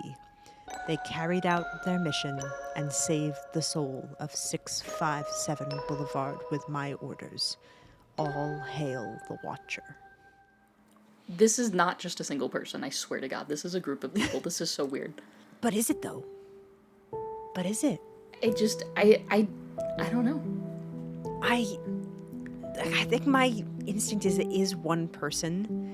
But it's going back to Purple Carnations versus Red Roses, like they have this script in their mind. And when the people are playing to their script, they're with the Watcher, even if they don't know it. And it's the people that are deviating from the script that's making the Watcher upset. Yeah. So it's the Broaduses. So like these people, like the people in Boulevard, they're very set in their ways. They live their life. They are the same people that they have been for 24 years in the same house, in the same neighborhood, doing the same things. They are predictable. They are following their script. And so I feel like the Watcher would have this feeling of connection, even if there is no connection to the Watcher. Yeah. I don't know. I mean, I also very well could be. Just, maybe it's a whole garden club. I just, like, it literally feels like an HOA that's just, like, so menacing. Like, but once again, it's like, this one is, like, directly threatening in a much more direct way. Where it's like there will be action, but it's like, I'm not going to commit them, but, like, bad things will happen to you. Bones will break, pets will die, like, just, like actual, like, this is an insane escalation for the first 3 letters. After so long has gone by, like, it's insane. And I would have handed this right over with my, like, suitcase in hand and been like, here you go, we are leaving, goodbye. The article also mentions the renter. I can't find any details on that, probably to protect his privacy, which I respect. Yeah. This renter is this poor guy stuck in the crossfire of the Broaduses versus the Watcher. Mm-hmm. So the renter was naturally heckin' spooked, as we all would be, but agreed to stay in the home if Derek installed more cameras around the house. So he did. Okay. So while this 4th letter was unsettling, it also meant fresh evidence, because we finally got another letter. Yeah. So Derek took the letter to the police, where they drew a proximity marker of 300 yards around the house on a map, stating that the Watcher had to be somewhere in that circle. Wow. Derek claimed the circle should be much smaller, and said, in my view, it's one of 10 houses in the world. Wow. So on October 9th, 2017, the house is listed again for 1.125 million, value ever decreasing, desperation is setting in, real bad time. October 18th, 2017, Judge Camille M. Kenny throws out the remaining claims in the Broadus' lawsuit against the Woods family and also dismisses all of the 4 counterpoints that the Woods did against the Broadus'. So both claims are just completely thrown out. They're like, put it down. Nobody's getting any money. Everyone just fucking settle down. Okay. So that concludes all the legal hooliganry. Since the 4th letter, everything seems to be pretty calm. There haven't really been any new developments. From February to December 2017, the Watcher news kind of slowly starts to fade from the public eye. And yeah, not much really happens. Although, December 24th, 2017, Christmas Eve, several families in the Boulevard neighborhood receive unusual anonymous letters. Oh. The letters are a little scathing, and from eyewitness accounts, the letters are described as having the same poetic, though bitter writing style as the letters sent to Derek and Maria. All letters were sent to Boulevard families who had been vocal in their criticism against the Broaduses, and each letter was signed not by a Watcher, but by friends of the Broadus family. What? So unlike the Watcher letters as well, these ones had been hand-delivered. So these were deliberately put in the mailbox by hand. In an interview in 2018, Derek later admitted to writing these letters. He had not told Maria that he had sent these letters out. That's not good. That's not great for your case. I get being frustrated and like yeah, I want to give you a piece of your own medicine, but also like, my guy, it's not good. It's just not worth it. No, and now it's just like you said. Now your hand's in the pot. Yeah, so it doesn't look good. One of the vocal criticisms that was popped up, I had like a little like sticky note. One house had actually posted, "I wish we could go back to the days of tar and feathers. I have just the couple in mind," on Facebook. And another household had speculated inaccurately that the Broaduses had made mention to several articles about mental illness, like how they can go unnoticed, and like how it leads to domestic terrorism. So like these were not like people who were just like, we didn't do anything. Like they were actively being like pretty mean to the family. Wow, that's crazy actually. Like, yeah, people can say some really hurtful things. If it's on the internet, you just have this feeling of just being behind a shield because it's all anonymous, right? Yeah, I hate that so much. Yeah. So, in a weird twist of fate, the Westfield Police Department had some unrelated incidents. August 1st, 2018, Police Chief David Wayman resigned. This was amid an investigation into a 2018 hit and run involving a police car. Oh. So there were 2 reports written for this incident, one dated in March 7th, and another one April 9th. Both reports were written by the same officer, Detective Leonard Lugo.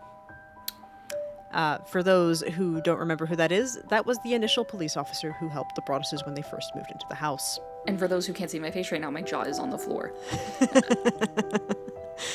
So, yeah, in December of 2018, as a result of the scandal, the Broadus' case was turned over to the Union County Prosecutor's Office, and they basically relaunched the investigation from the beginning. Yeah, as they should when this guy is crooked. Yeah. So, quote, "This is not necessarily a case the prosecutor's office would be involved in," said a former chief of detectives from the prosecutor's office, Vince Gagliardi, I want to say his name is. Quote, "Our lane is homicide, narcotics, financial crime, not this stalking stuff." Which, you know, is a great attitude to have when you get a stalking case. We're not good at this whole stalking stuff. Yeah, well, this stalking crime, it's not really our department, said the prosecutor's office involved in a stalking case. Yeah. So they do take that one promising lead, that sample of female DNA that they got from the envelope, and they start asking the neighbors on Boulevard to voluntarily submit DNA samples for comparison. Ooh. How many volunteered? A fair chunk. Really? We'll get there. We'll get there. So, following the timeline, December 5th, 2018, Netflix wins a 6-studio bidding war for the rights to produce a movie based on the story. That's how Netflix did it. So did they put the rights for this movie up for the bidding war? Like the family did this? The Broaduses did this? Yes.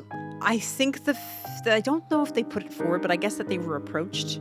And they're like, someone needs to tell this story. And they were like, okay, like have a bidding war. And like, we'll pick whoever wins the bidding war, basically. And Netflix came out on top of this bidding war. And they could, they were by greenlit, like the Broaduses would not fight them to make a movie about the story. Interesting.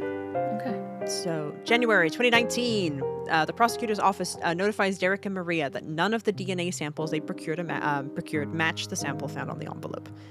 According to the report, several neighbors weren't home during this canvass of the neighborhood, and 2 people flat out refused to submit samples, 2 of whom were considered suspects. Yeah, but they did not elaborate which 2.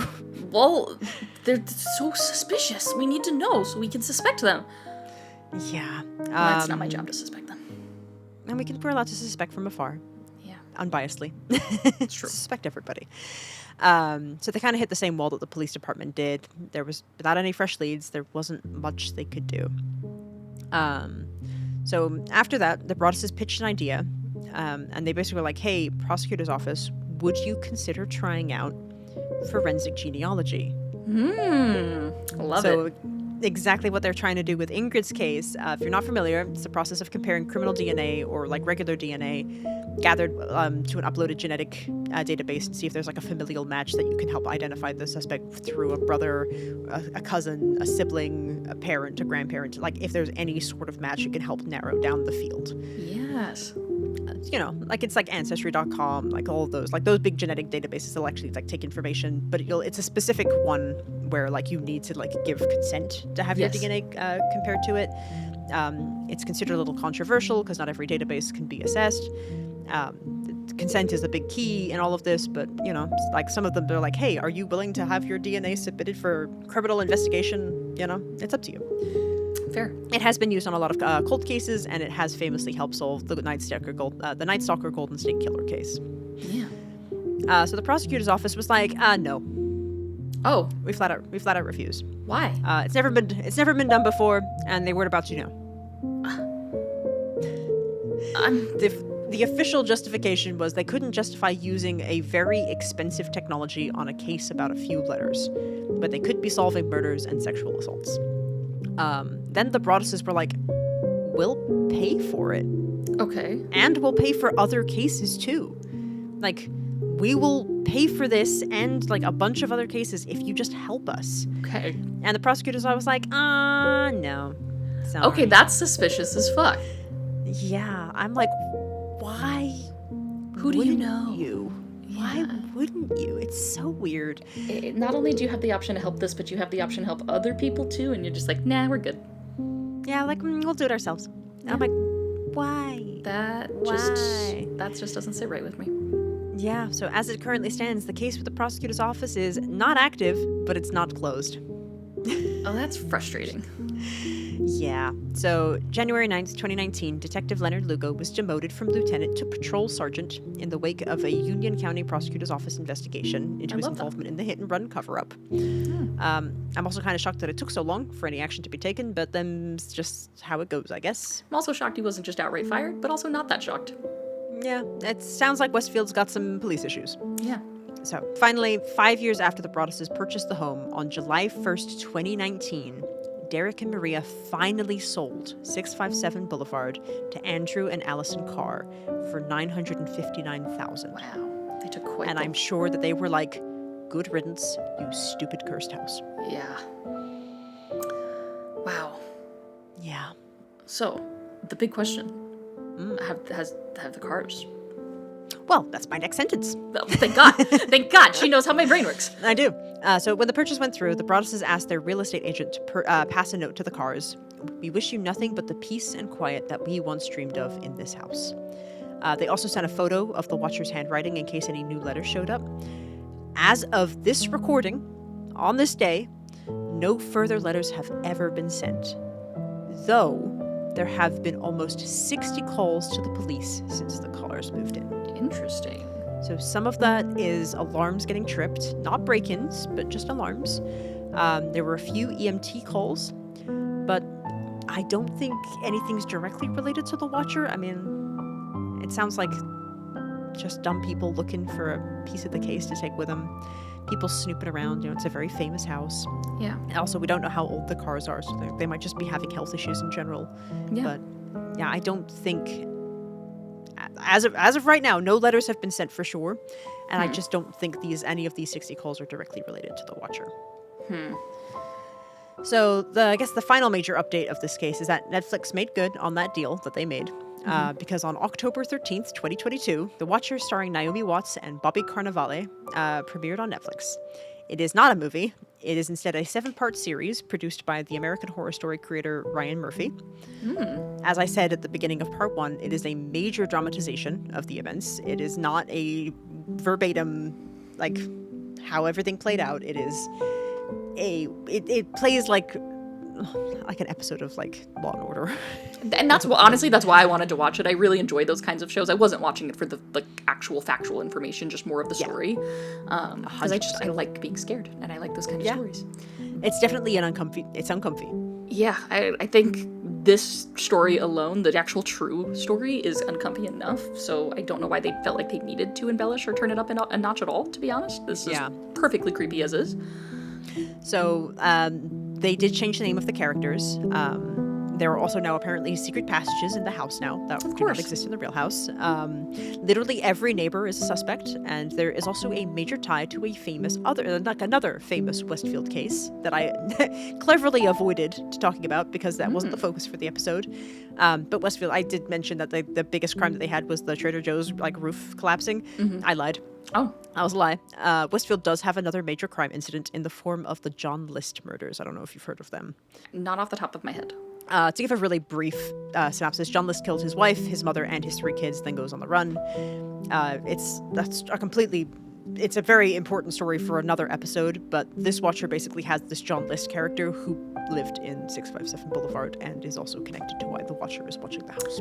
Interesting. It's a very interesting choice to combine 2 awful tragedies, but, okay. Not my creative choice to make. Yeah, it's their boat, and I'm just rowing next to it. Yeah.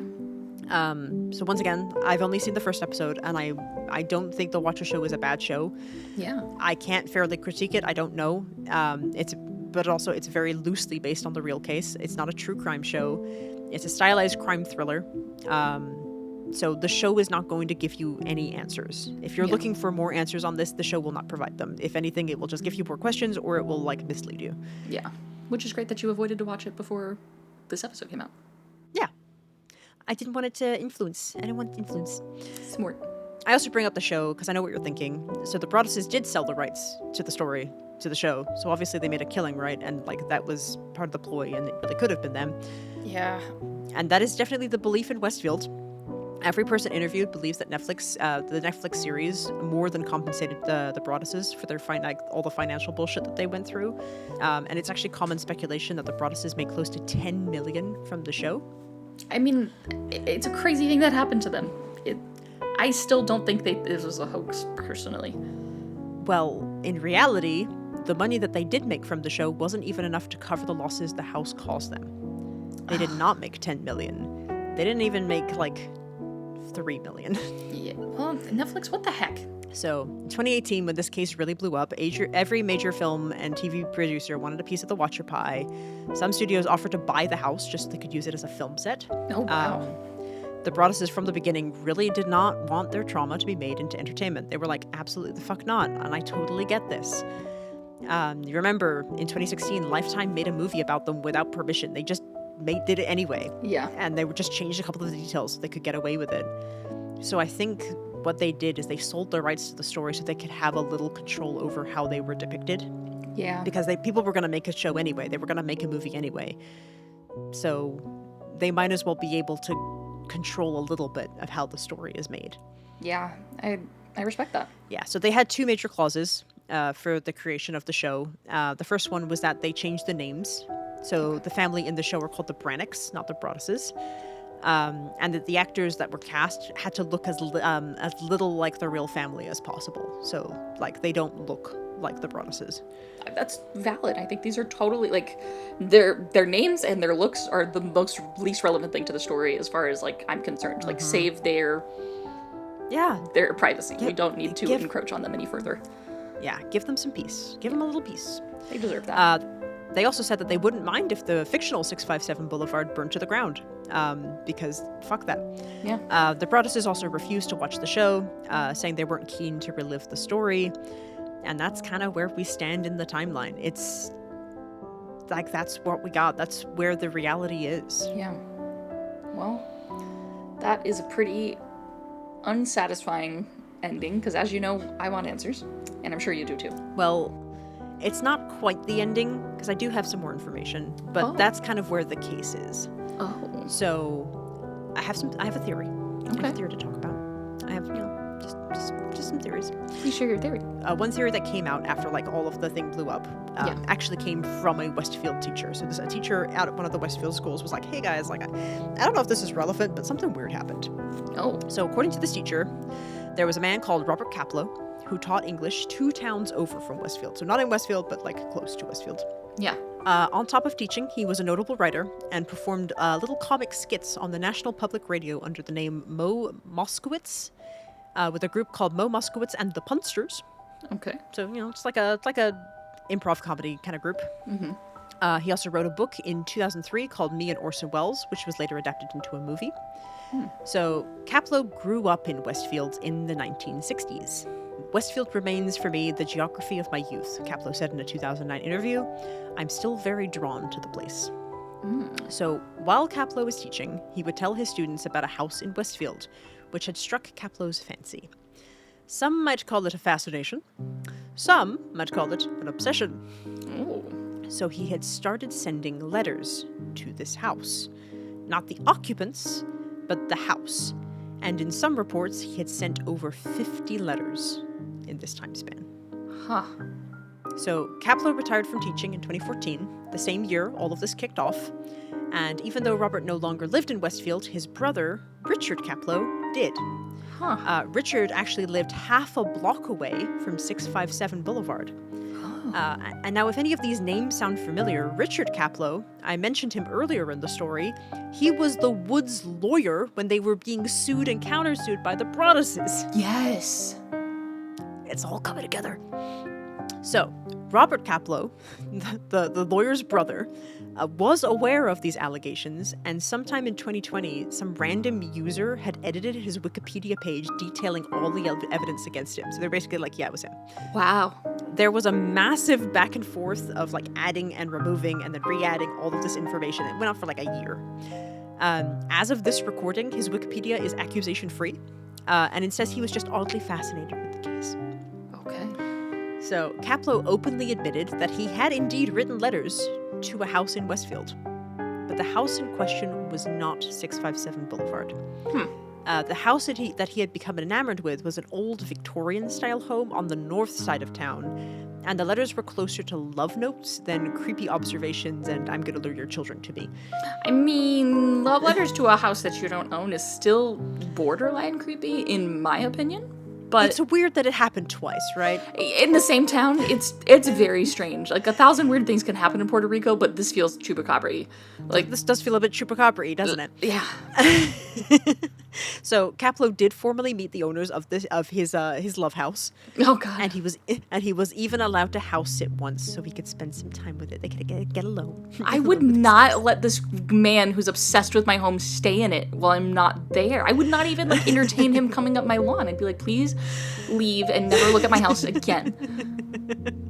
Yeah, so in the end, nothing came of this. Oh my God, she doesn't like you like that, okay? She doesn't look at you like that. This is my house. I'm sorry, she married another. Literally, like, oh my gosh. It's just, yeah, it's like if I had a nickel for every time someone wrote weird letters to a house in Westfield, I'd have 2 nickels, which isn't a lot, but it's strange that it happened twice. Yeah, truly. That is so weird. Yeah. So, a little unrelated, but not quite unrelated, is another parallel in the form of a book. Oh. So, there exists in the world a short story called The Familiar by J. Sheridan Le Fanu, which is an Irish author who specialized in gothic horror and fantasy. So this particular story was published in 1872, so we got 142 years before all of this kicks off. Yeah. I believe this is one of his lesser-known books, but the narrative centers upon a man called Mr. James Barton. So Mr. Barton is a 43-year-old man who is like super rich and respected, and he's very awkward and a little bit, doesn't really know what to do with himself, and he's unmarried, and he prefers to spend all of his idle time at parties. He's also like a former ship captain, and I think he's just retired. Okay. So then a young woman named Miss Montague is introduced into society by her aunt, but unfortunately Miss Montague is poor, and so finding a husband is very difficult because no doubt. Poor women, what are they worth? Nothing. So Mr. Barton starts courting her because he's like, I'm already rich. What do I need money for? You're just a beautiful young woman and we are 30 years apart. It's just match made in heaven. Match made in heaven. So yeah, he starts courting her and proposes. And while they're waiting for Miss Montague's father to approve, because she's like, I think she's 16 in the story. Love it. Mr. Barton spends all of his time at Miss Montague's house just courting and having tea and dinner and wooing and just be like, one day, my lovely wife, we will be married. My favorite kind of love story. Right. So her home is on the north side of town and Mr. Barton's home is in the south side of town. So it's a long walk because even though he's rich, he doesn't have a carriage. He likes to walk. Okay. Yeah, once he's done sipping tea and wooing the young woman, he walks home. One day, he spends more time than usual at Miss Montague's house and walks home closer to midnight. On his walk home, he hears someone following him, but when he turns to face his pursuer on this bright moonlit night, there is nobody there. Oh. Basically, the whole walk home from this point on is just footsteps that almost seem to be mocking him. So, they match his footsteps, and then, they slow down, and then they speed up, and, almost like they're running behind them, and then they slow down again, and then they, start, serpentining. It's like a weird dance. Yeah. I mean, is he sure he's not just hearing his own footsteps? Does he know what the sound of his own footsteps sound like? Yeah, so he has a consistent walking the whole way home, but then there's these footsteps that are, speeding up and slowing down behind him. Oh, I see. Okay. Yeah, so basically he's like, that's not great. Don't like that. No, it is not. The next morning, he receives a letter in the post. In handwriting he does not recognize, in unusual backward slanting font, as if to disguise the penmanship. The letter reads as follows. Mr. Barton, late captain of the Dolphin, is warned of danger! He will do wisely to avoid street! Here the locality of his last night's adventure was named. If he walks there, as usual, he will meet with something unlucky. Let him take warning once and for all, for he has reason to dread the Watcher. I hate that. Blood skis all over. What the heck? That was the most eloquent threat I've ever heard, though. You will be quite unlucky if you walk this way again. If you Yes. should be filled with quite dread. If you do not, you will rue the day. I just what even is this? It's very fancy pants kind of way of being hey, don't do that. Don't Yeah. walk home Literally. at midnight. Don't come You- this way you again. fool. Like, This is my neck of the woods. Literally. You've been watched. Consider yourself watched. consider yourself watch. #, watch by the Watcher. That's me. So naturally Barton's confused by this letter and he's like, I don't know who could have said this. There's no idea. I have no clue. Yeah. But there is one partial clue in the form of an incomplete fingerprint on the wax seal. Oh. So he kind of dismisses the whole thing as a hoax, and he doesn't tell anyone except his lovely Miss Montague. And then he pretty much goes back to normal for the next week. And And he just walks there again? Yeah. So a week later, he's coming home from town at 1 a.m. instead of midnight because he's feeling really spicy. Then he hears those footsteps behind him again. He's gonna be unlucky. He's gonna be unlucky. He has reason to dread. Oh. So the footsteps are once again following him in a mocking way. They're speeding up and slowing down and they're hopping at one point. They're doing a little jig and they're like moonwalking. It's great. I hate it. So Barton gets home and he's a little spooked and a little mad, but he just goes straight to bed. And the next morning, a letter arrives. You may think as well, Captain Barton, to escape from your own shadow as from me. Do what you may. I will see you as often as I please, and you shall see me, for I do not want to hide myself as you fancy. Do not let it trouble your rest, Captain Barton, for, with good conscience, what need you fear from the eye of the Watcher? I don't like it. So now it's okay, you provoked the bear, and now I'm on your ass, is what that just said. Yeah. I told you not to come back, and you came back, and now you fucked up. And now you're getting watched, my guy. Yeah. Now you're getting watched. Hashtag watch. Get watched. Hashtag get watched. So, yeah, not to spoil the familiar any further, but the story basically follows Mr. Barton's descent into madness while trying to figure out who's sending these letters, which is, not too dissimilar from what actually happened. Yeah. I'll link the story in the description as well if you want to give it a read. Yeah. It's definitely got some weird parallels for sure. But I didn't want to just bring it up because it could be a prophecy to the Broaduses. What the police speculated about the Watcher, and take this with a grain of salt because you know how those investigations went. Yeah. The Watcher was probably someone older who had likely been in the neighborhood a while, and based on how the letters were written and composed, they suspected that the Watcher was an avid reader, presumably a woman. I wouldn't be surprised if the Watcher was a fan of J. Sheridan Le Fanu. Yeah. Especially growing up in New Jersey, where a lot of people come from Irish European descent. I also wouldn't be surprised if the Watcher did turn out to be a woman. And I wouldn't be surprised in the slightest that if we ever solve this case, if/when, I honestly truly believe I think the Watcher passed away. And that's why there's no more letters? I genuinely think that in the time between the final letter and present day, that the Watcher was probably at the end of their life. Was Michael's mom still around? Yeah, Peggy. She was in her 90s. Yeah, okay. And, would I be surprised if I found it was like an older woman? Maybe she was wheelchair bound. Maybe she wasn't as accessible. She couldn't get around. Maybe like she was kind of confined to the study during the day and then confined to her bedroom at night. Yeah. And like the only thing that you can do is just watch. And, if you've lived in this neighborhood for years and years and years, and you're so used to things playing out a certain way, and you see this new family move in, and you're like, oh, like you're our new players in our story, like you probably didn't mean anything malicious by it.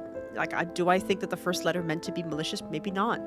It was probably just... But if they're someone that can't get up and they're wheelchair bound or bed bound, how did they deliver the letter? They posted it. They posted the letter. How did they rip out the sign? Unrelated? 1,000 Weird Things in Puerto Rico? Possibly 1,000 Weird Things in Puerto Rico. Like, the sign being pulled out. Could have just been some teenagers on the way home. But I've seen heavy signs getting pulled out of yards just because of heavy wind. That's true. Like, it might not have been anything. It might have just been some cranky kids. It might have just been... could have been raccoons. Fucking raccoons. That's true. Could have just been fucking The sign raccoons. also might not have been installed correctly. That's true, too. It could have been in bad soil and loose soil. Yeah, it might have just come loose and it made to look like it had been ripped out of the ground. Yeah. Like we said, 1,000 weird things happen in Puerto Rico. I wouldn't be surprised if the Watcher had passed away. It sounds like the reason that they were so desperate for things to move in and go as to plan is because they knew that they were at the end of their life. Yeah, that could be. Yeah, so maybe when the cars moved in 2019, the Watcher was already dead or dying, or not able to lift it. Like we've had this conversation before. Like maybe they had Parkinson's. Yeah. Maybe they were slowly losing the function of their hands or their mobility. Maybe we're looking at someone who has dementia. Yeah. Like we don't know. We don't know anything about the Watcher. I truly, like, if it is an elder woman who likes to read and like really likes J. Sheridan Le Fanu, because I've never heard of J. Sheridan Le Fanu. Yeah. Like it's somebody who's clearly reading out of at least you and I's age range. Like I don't think my parents have read J. Sheridan Le Fanu. Yeah. We might be looking at someone who was like in their 30s in the 60s. Very well could be. There's so many different ways to go with that. Yeah, and like the fact that the letters were typed and not handwritten, Mm-hmm. That might have an indication as well that they weren't able to hold a pen for very long. But typing a letter was very easy. Yeah. And if it's a typewriter or if it's, on a computer, it might give a little bit of mobility or a little bit of like ease of access to writing these letters. And especially finding out if like maybe the Watcher was sick. Maybe they weren't. I don't know. That's all speculation on my part. I'm not qualified to diagnose or profile. It's just a thought that I had. Yeah. I mean, that's why we're here at the end of the case every time, right? Is we like to think about these things and we like to ponder these things and we like to think that there is an answer out there. 100%. And like, I just wanted to say that that's where I sit on the fence. Like, I personally do think it's a woman. I think it's an older woman. I wouldn't be surprised if they're no longer with us. I also wouldn't be surprised if they're bedbound or have no like function of their arms, or they might not. But like, if that was what came to light, was that like, oh, we found out 10 years later that it actually was Margaret Daffodil over in the house 4 houses down, and they were bedbound. Like, I would be like, okay, that makes sense, Margaret. Thanks for watching the house and making that whole thing. Yeah. But shame on you for terrorizing this poor family. Yeah. Yeah. I could see that being a very likely answer. Yeah, so Westfield by and large hasn't changed that much as well. From what I can see, the town is naturally morbidly curious. Okay. So I mentioned the John List murders earlier. Everyone still kind of talks about that, and almost like it was like a medal that they have interesting history. Mm-hmm. But like, oh yeah, this is the town where the John List murders happened.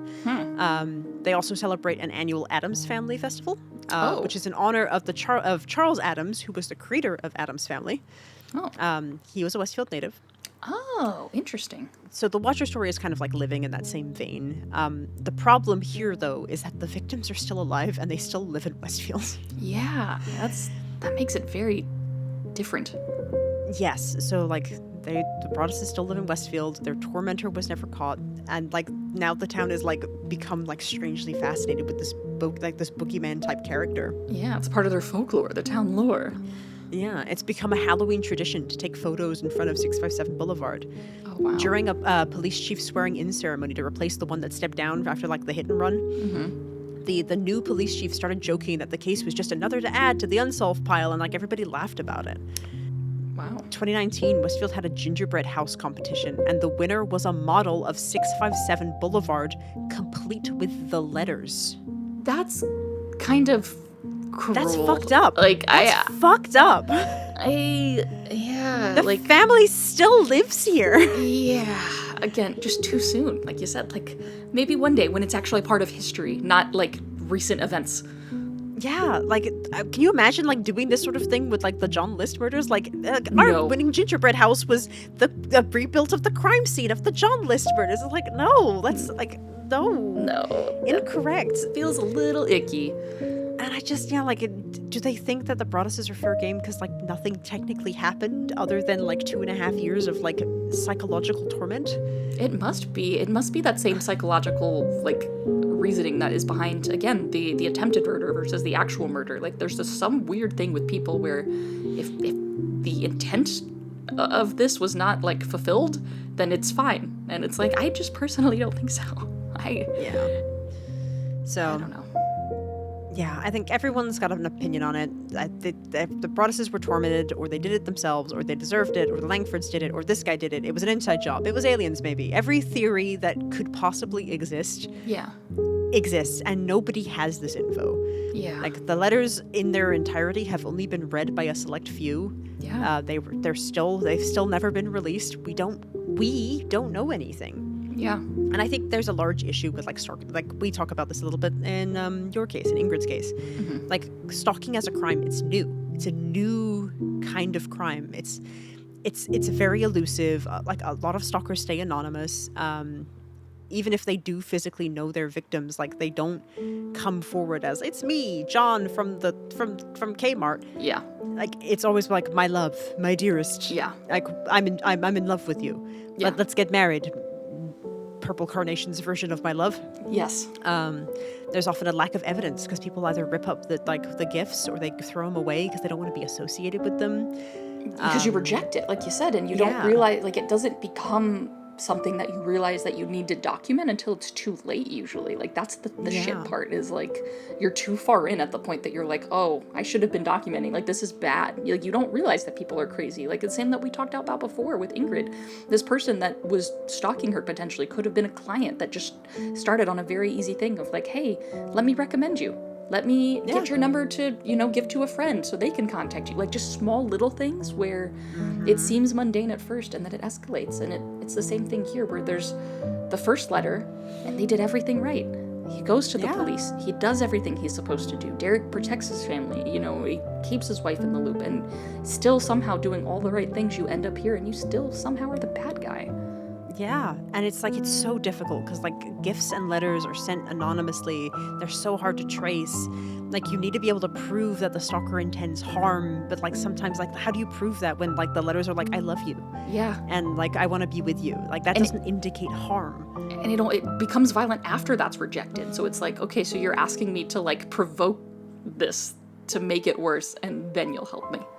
Yeah, and like, if you look at like the Broaduses, like the letters are all like, they're very menacing. They are. Yes. Like, I absolutely believe all three like intended harm to some degree. They invoke dread, whether it's mental anguish or physical. The harm was meant to be caused through the words that were written. 1,000%. And there's also like the fear of escalation. Like, when does it stop being letters? When does it start becoming visits? When does it start being like, someone's left something in my home? Like with Ingrid, like when they put the note in the trunk of the car. Like, when do we get to that level? How does that get there? Like, what part? Like, how much do we allow to transpire before it escalates? Yeah. Like, when do verbal threats become physical ones? And like, the psychological torment that is inflicted on victims is astronomical. Yeah. And the police often can't take claims if of the stalking, like they can't take the claims of the stalking seriously if the victim is hysterical or inconsistent or afraid or exhausted or tired, much like the Broaduses became like later down the line. Yeah, the very natural things that come with being worn down as a human being by another human being. All of those things, those emotions, and like you said, nuances, that makes you an incredible, like, an uncredible witness. And it's like, oh, okay, great. So stalking is considered a gender-neutral crime, and in this particular case, it was. But 78% of stalking victims are female identifying, and 87% of stalking perpetrators are male identifying. So stalking laws aren't necessarily in a good place either. This is still considered a fairly new crime, as we keep saying, and certain jurisdictions have very specific requirements on what constitutes as evidence. There are privacy concerns for both victim and the stalker, which is crazy to me. Like, I feel like if you are brave enough to invade someone's privacy, you should not have any, like, leniency with your privacy. But, once again, you have to prove it. It's hard to prove. You can't just, like, out people just because you think they're stalking you. You actually, like, if you know for certain it's a person, like, out them! Yeah. Kill them! Don't kill them. For legal reasons, that was a joke. Yeah, and like we saw with this case, there's a healthy amount of victim blaming. It's like, well, what did the victim do to deserve it? They're making it all up. They're overreacting. I'd stalk them too if XYZ. Like, there are so many bouts about that where it's just like, oh, clearly they deserve it. Or like, well, they must have done something. Or like how could you blame them? Like, I'd stalk them too.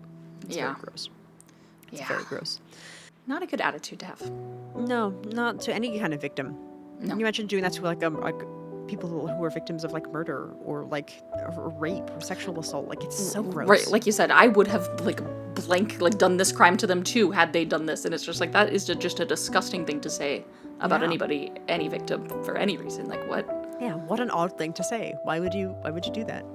Why are you... And what's crazy is there's way worse things, I'm sure. Like, you're reading, like, you know what, you're skimming kind of like the broad message that is delivered through these things, but like, people really, I mean, we see it all the time. We read all sorts of cases. I mean, that's how we found a lot of these cases, is through social media and stuff, and you just see so much vile stuff about the people involved, and it's like, we're not necessarily here to judge. We're just here to watch. Like, is weird just for lack of a better, choice of words right now, but we're here to just like be witness to this.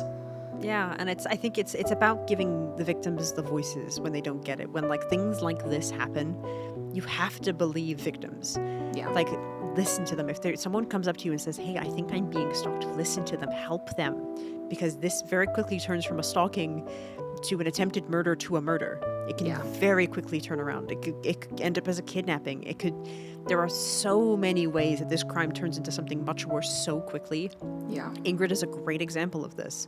Just like from 1 second you're buying lunch in a little bakery on one side of town, and then you're dead in a stairwell with 62 stab wounds. It is the amount of time that this takes to turn violent is not a lot of time. It's not a lot. So when you're being stalked, authorities say that this is what you're supposed to do. Okay. So document everything. Take a detailed log of all incidents, dates, times, locations, descriptions. The more details, the better. Get your receipts. Yeah. Save every piece of evidence, emails, text, social media messages, letters, gift, whatever interaction the stalker has with you. Report everything to the authorities when it happens. Start the process as soon as something happens, even if you're unsure about the situation. Create a safety plan, minimize contact with your stalker, change your routine, inform trusted individuals, take appropriate safety measures. And most importantly, this actually comes as the most important one, seek professional support. Talk to a therapist, a counselor, contact agencies to help victims of stalking. Make sure your mental health doesn't collapse. The biggest killer in these situations is your mental health. It's your mental fortitude, much more than your physical fortitude. It's true.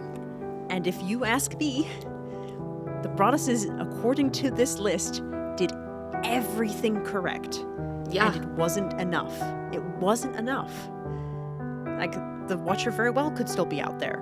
And we might never know. Yeah. Because what else can you do when you do everything right? Yeah. That just haunting words, like you said. What else can you do when you do everything right? Yeah. And it's still not enough. It's still not enough. And like the Watcher, whether they're still alive or they're not, maybe they're still watching 657 and like just they're not writing letters. Maybe it was a personal vendetta against the Broaduses. Maybe it wasn't. Maybe it was just the cars are just a more compatible fit to what like whatever the Watcher deems as their perfect script, the perfect family in this house. Yeah. I don't know. But at the very least, like, my heart bleeds for the Broaduses. I hope that wherever they are right now, they're finally getting that peace and they're living that life. And I hope Westfield doesn't get you down, because I honestly, I think that they're probably too good for Westfield at this point. Like, if Westfield this is how you treat victims, it's not the town I want to live in. Yeah, like you said, they definitely deserve better. 100%. Yeah, so I hope that they find their peace. I hope that they're being left alone. And people on the internet, if you hear this case and you want to talk to the Broaduses, leave them the fuck alone. Right? Just don't. Yeah. Just give them their peace. They've had enough. Definitely. Like, no matter what you think of the Broaduses, just leave them the fuck alone. Just leave them alone. Amen to that. But yeah. So that's the Westfield Watcher. That's my Stalkers and Assassinations, and that's my very final season 2 case. Wow. Served up on a platter for you, ma'am. Wow, that was a doozy, ma'am. That was truly a chilling case. Like the definition of a spooky case. Like that really did give me the chills on several occasions. I cried at one point from how scared I was. Like, truly. Like, you ever your tears just start acting up because you're like, oh, I'm scared right now. Yeah. Yeah, we're just like, I want to laugh it off, but I'm not happy with this. I'm not happy. My body is physically reacting to the scared. Yeah. It's like an allergy, but you're just scared. Yeah, actually, yeah. Like, that is a very good way to put it. These feelings are not good. My body rejects them. Mm-hmm. I do not like this. I will physically reject you. I'm cry you away. Yeah. So this was a spooky one for sure. Like you said, my heart bleeds for the Broaduses, and I hope that they are living the peace that they deserve. And, you know, I'm glad that we got to tell the story and be here and live this together. Thank you for telling me this story, doing all of the research. Oh, thank you for letting me tell you the story. And, thank you for letting me chill your bones for 2 episodes. Ma'am, there's no one else I'd want to chill my bones with. Oh, ma'am, it's a date. Maybe in the freezer we'll chill our bones. Gosh, sounds like it. Date. It's a date. Season 3. Let's do it. 3. But yes, I'm glad that the story. I've wanted to tell you this story pretty much as long as I've wanted to tell you Bella and the Witch Elm. This, like, season 2 is really like my season of like, let me just tell you stuff that I said I was going to tell you, but I never did. That's so funny because my next case, my theft and fraud, is also one that like predates Spookery, and it's one that I've wanted to tell you for a long time. So I'm very excited to get to tell you. I started doing my research on it, and I'm next week is just going to be great. It'll cap our season well, I think. I'm so excited. I love that what a perfect bookend. Like, we started with the Muffin Man, which is like such a bizarre way to start a season, and now we're just like, it's like just nostalgia 101 at the end of it. And I'm like, wow. Yeah. But it's been a wonderful season. It's been wonderful to tell you these stories this season. I can't wait for you to just round us out perfectly next week. Right? I'm very excited. So, yeah, it'll be a time and a half. It'll be a time and a half and even more. But yeah, I don't even have a wheel to spin. I got nothing. I'm just doing the spooky bone stance. I'm just like, spooky bone dance till season 3. It's just season 3. It's like season 3 win. You did let me just start working on that. I'll just I don't know. We'll make a decision. We'll make a decision. We'll figure it out. We'll be back soon. Season 3, it's coming. I'm coming for you. I got nothing to do now. Season 2's done. I'm coming for you. Yeah. I'll get my last case done, and like you said, we are on to season 3. Oh, and it will not be a long wait this time, I promise. Yes. She's gonna come real quick. Yes. So quick. Yes. This one will be right around the corner. But well, we should celebrate the end of season 2. I cannot wait for your theft and fraud case. We need one this season. I feel like theft and fraud is like a perfect bookend to this season. I can't wait to. This case, I think, will fit in with its other cases here. Like it really seems like it's a season 2. It fits season 2. Hey, like I said, like you know it when you know it, right? Like you pick, you're scrolling through your spreadsheets or your many sticky notes, however you organize that. You're kind of going through it, and you pick one, and you're like, this is it. This is the one. Yeah. Like the Spookery Spill telling me that this is the time to tell the story. It is. This is the one. So, I'm excited. I think this kind of, it's a weird segue, but I think it kind of segues us in nicely. I'll explain more next episode. Yeah, I can't wait. And I'm sure chat can't wait either. Right, chat? Right, chat? Right, chat? You can't wait. You can't wait. Can't wait. Oh, chat. In the meantime, Tell them where they can find us, lady. You can find us on Instagram and on YouTube at Spookery Podcast. Mm-hmm. The YouTubes. Yeah. And you totally can send us any messages. Let us know how you thought of an episode. Let us know if we left anything out. Corrections, comments, funny jokes. Yeah. Case Let me know suggestions. what dark video games came out in 2014 to 2016 that you think could be the dark video game. Do you know one that I didn't think of? Would you move into a murder house, chat? Would you? That's the biggest question. Yeah. Would you move into a murder house? Because I don't know. If it's an unsolved murder that happened yesterday, would you? That's the real one. If it was an unsolved murder that happened yesterday, would you take the keys? Yes or no? I think I would. Because then I can be part of the crime scene and be like, this is my crime scene now. I'm helping solve this. You're a braver woman than I. I probably wouldn't live there for a little bit, but I would own it. That house would be mine. There you go. There you go. Well, thank you for coming on this trip with me, ma'am. And we'll do it again next week. Yeah, I can't wait. I know you have such amazing things in store, and we're going to have a great time. So, until next time, everybody. Stay spooky. Goodbye. And goodbye. Goodbye.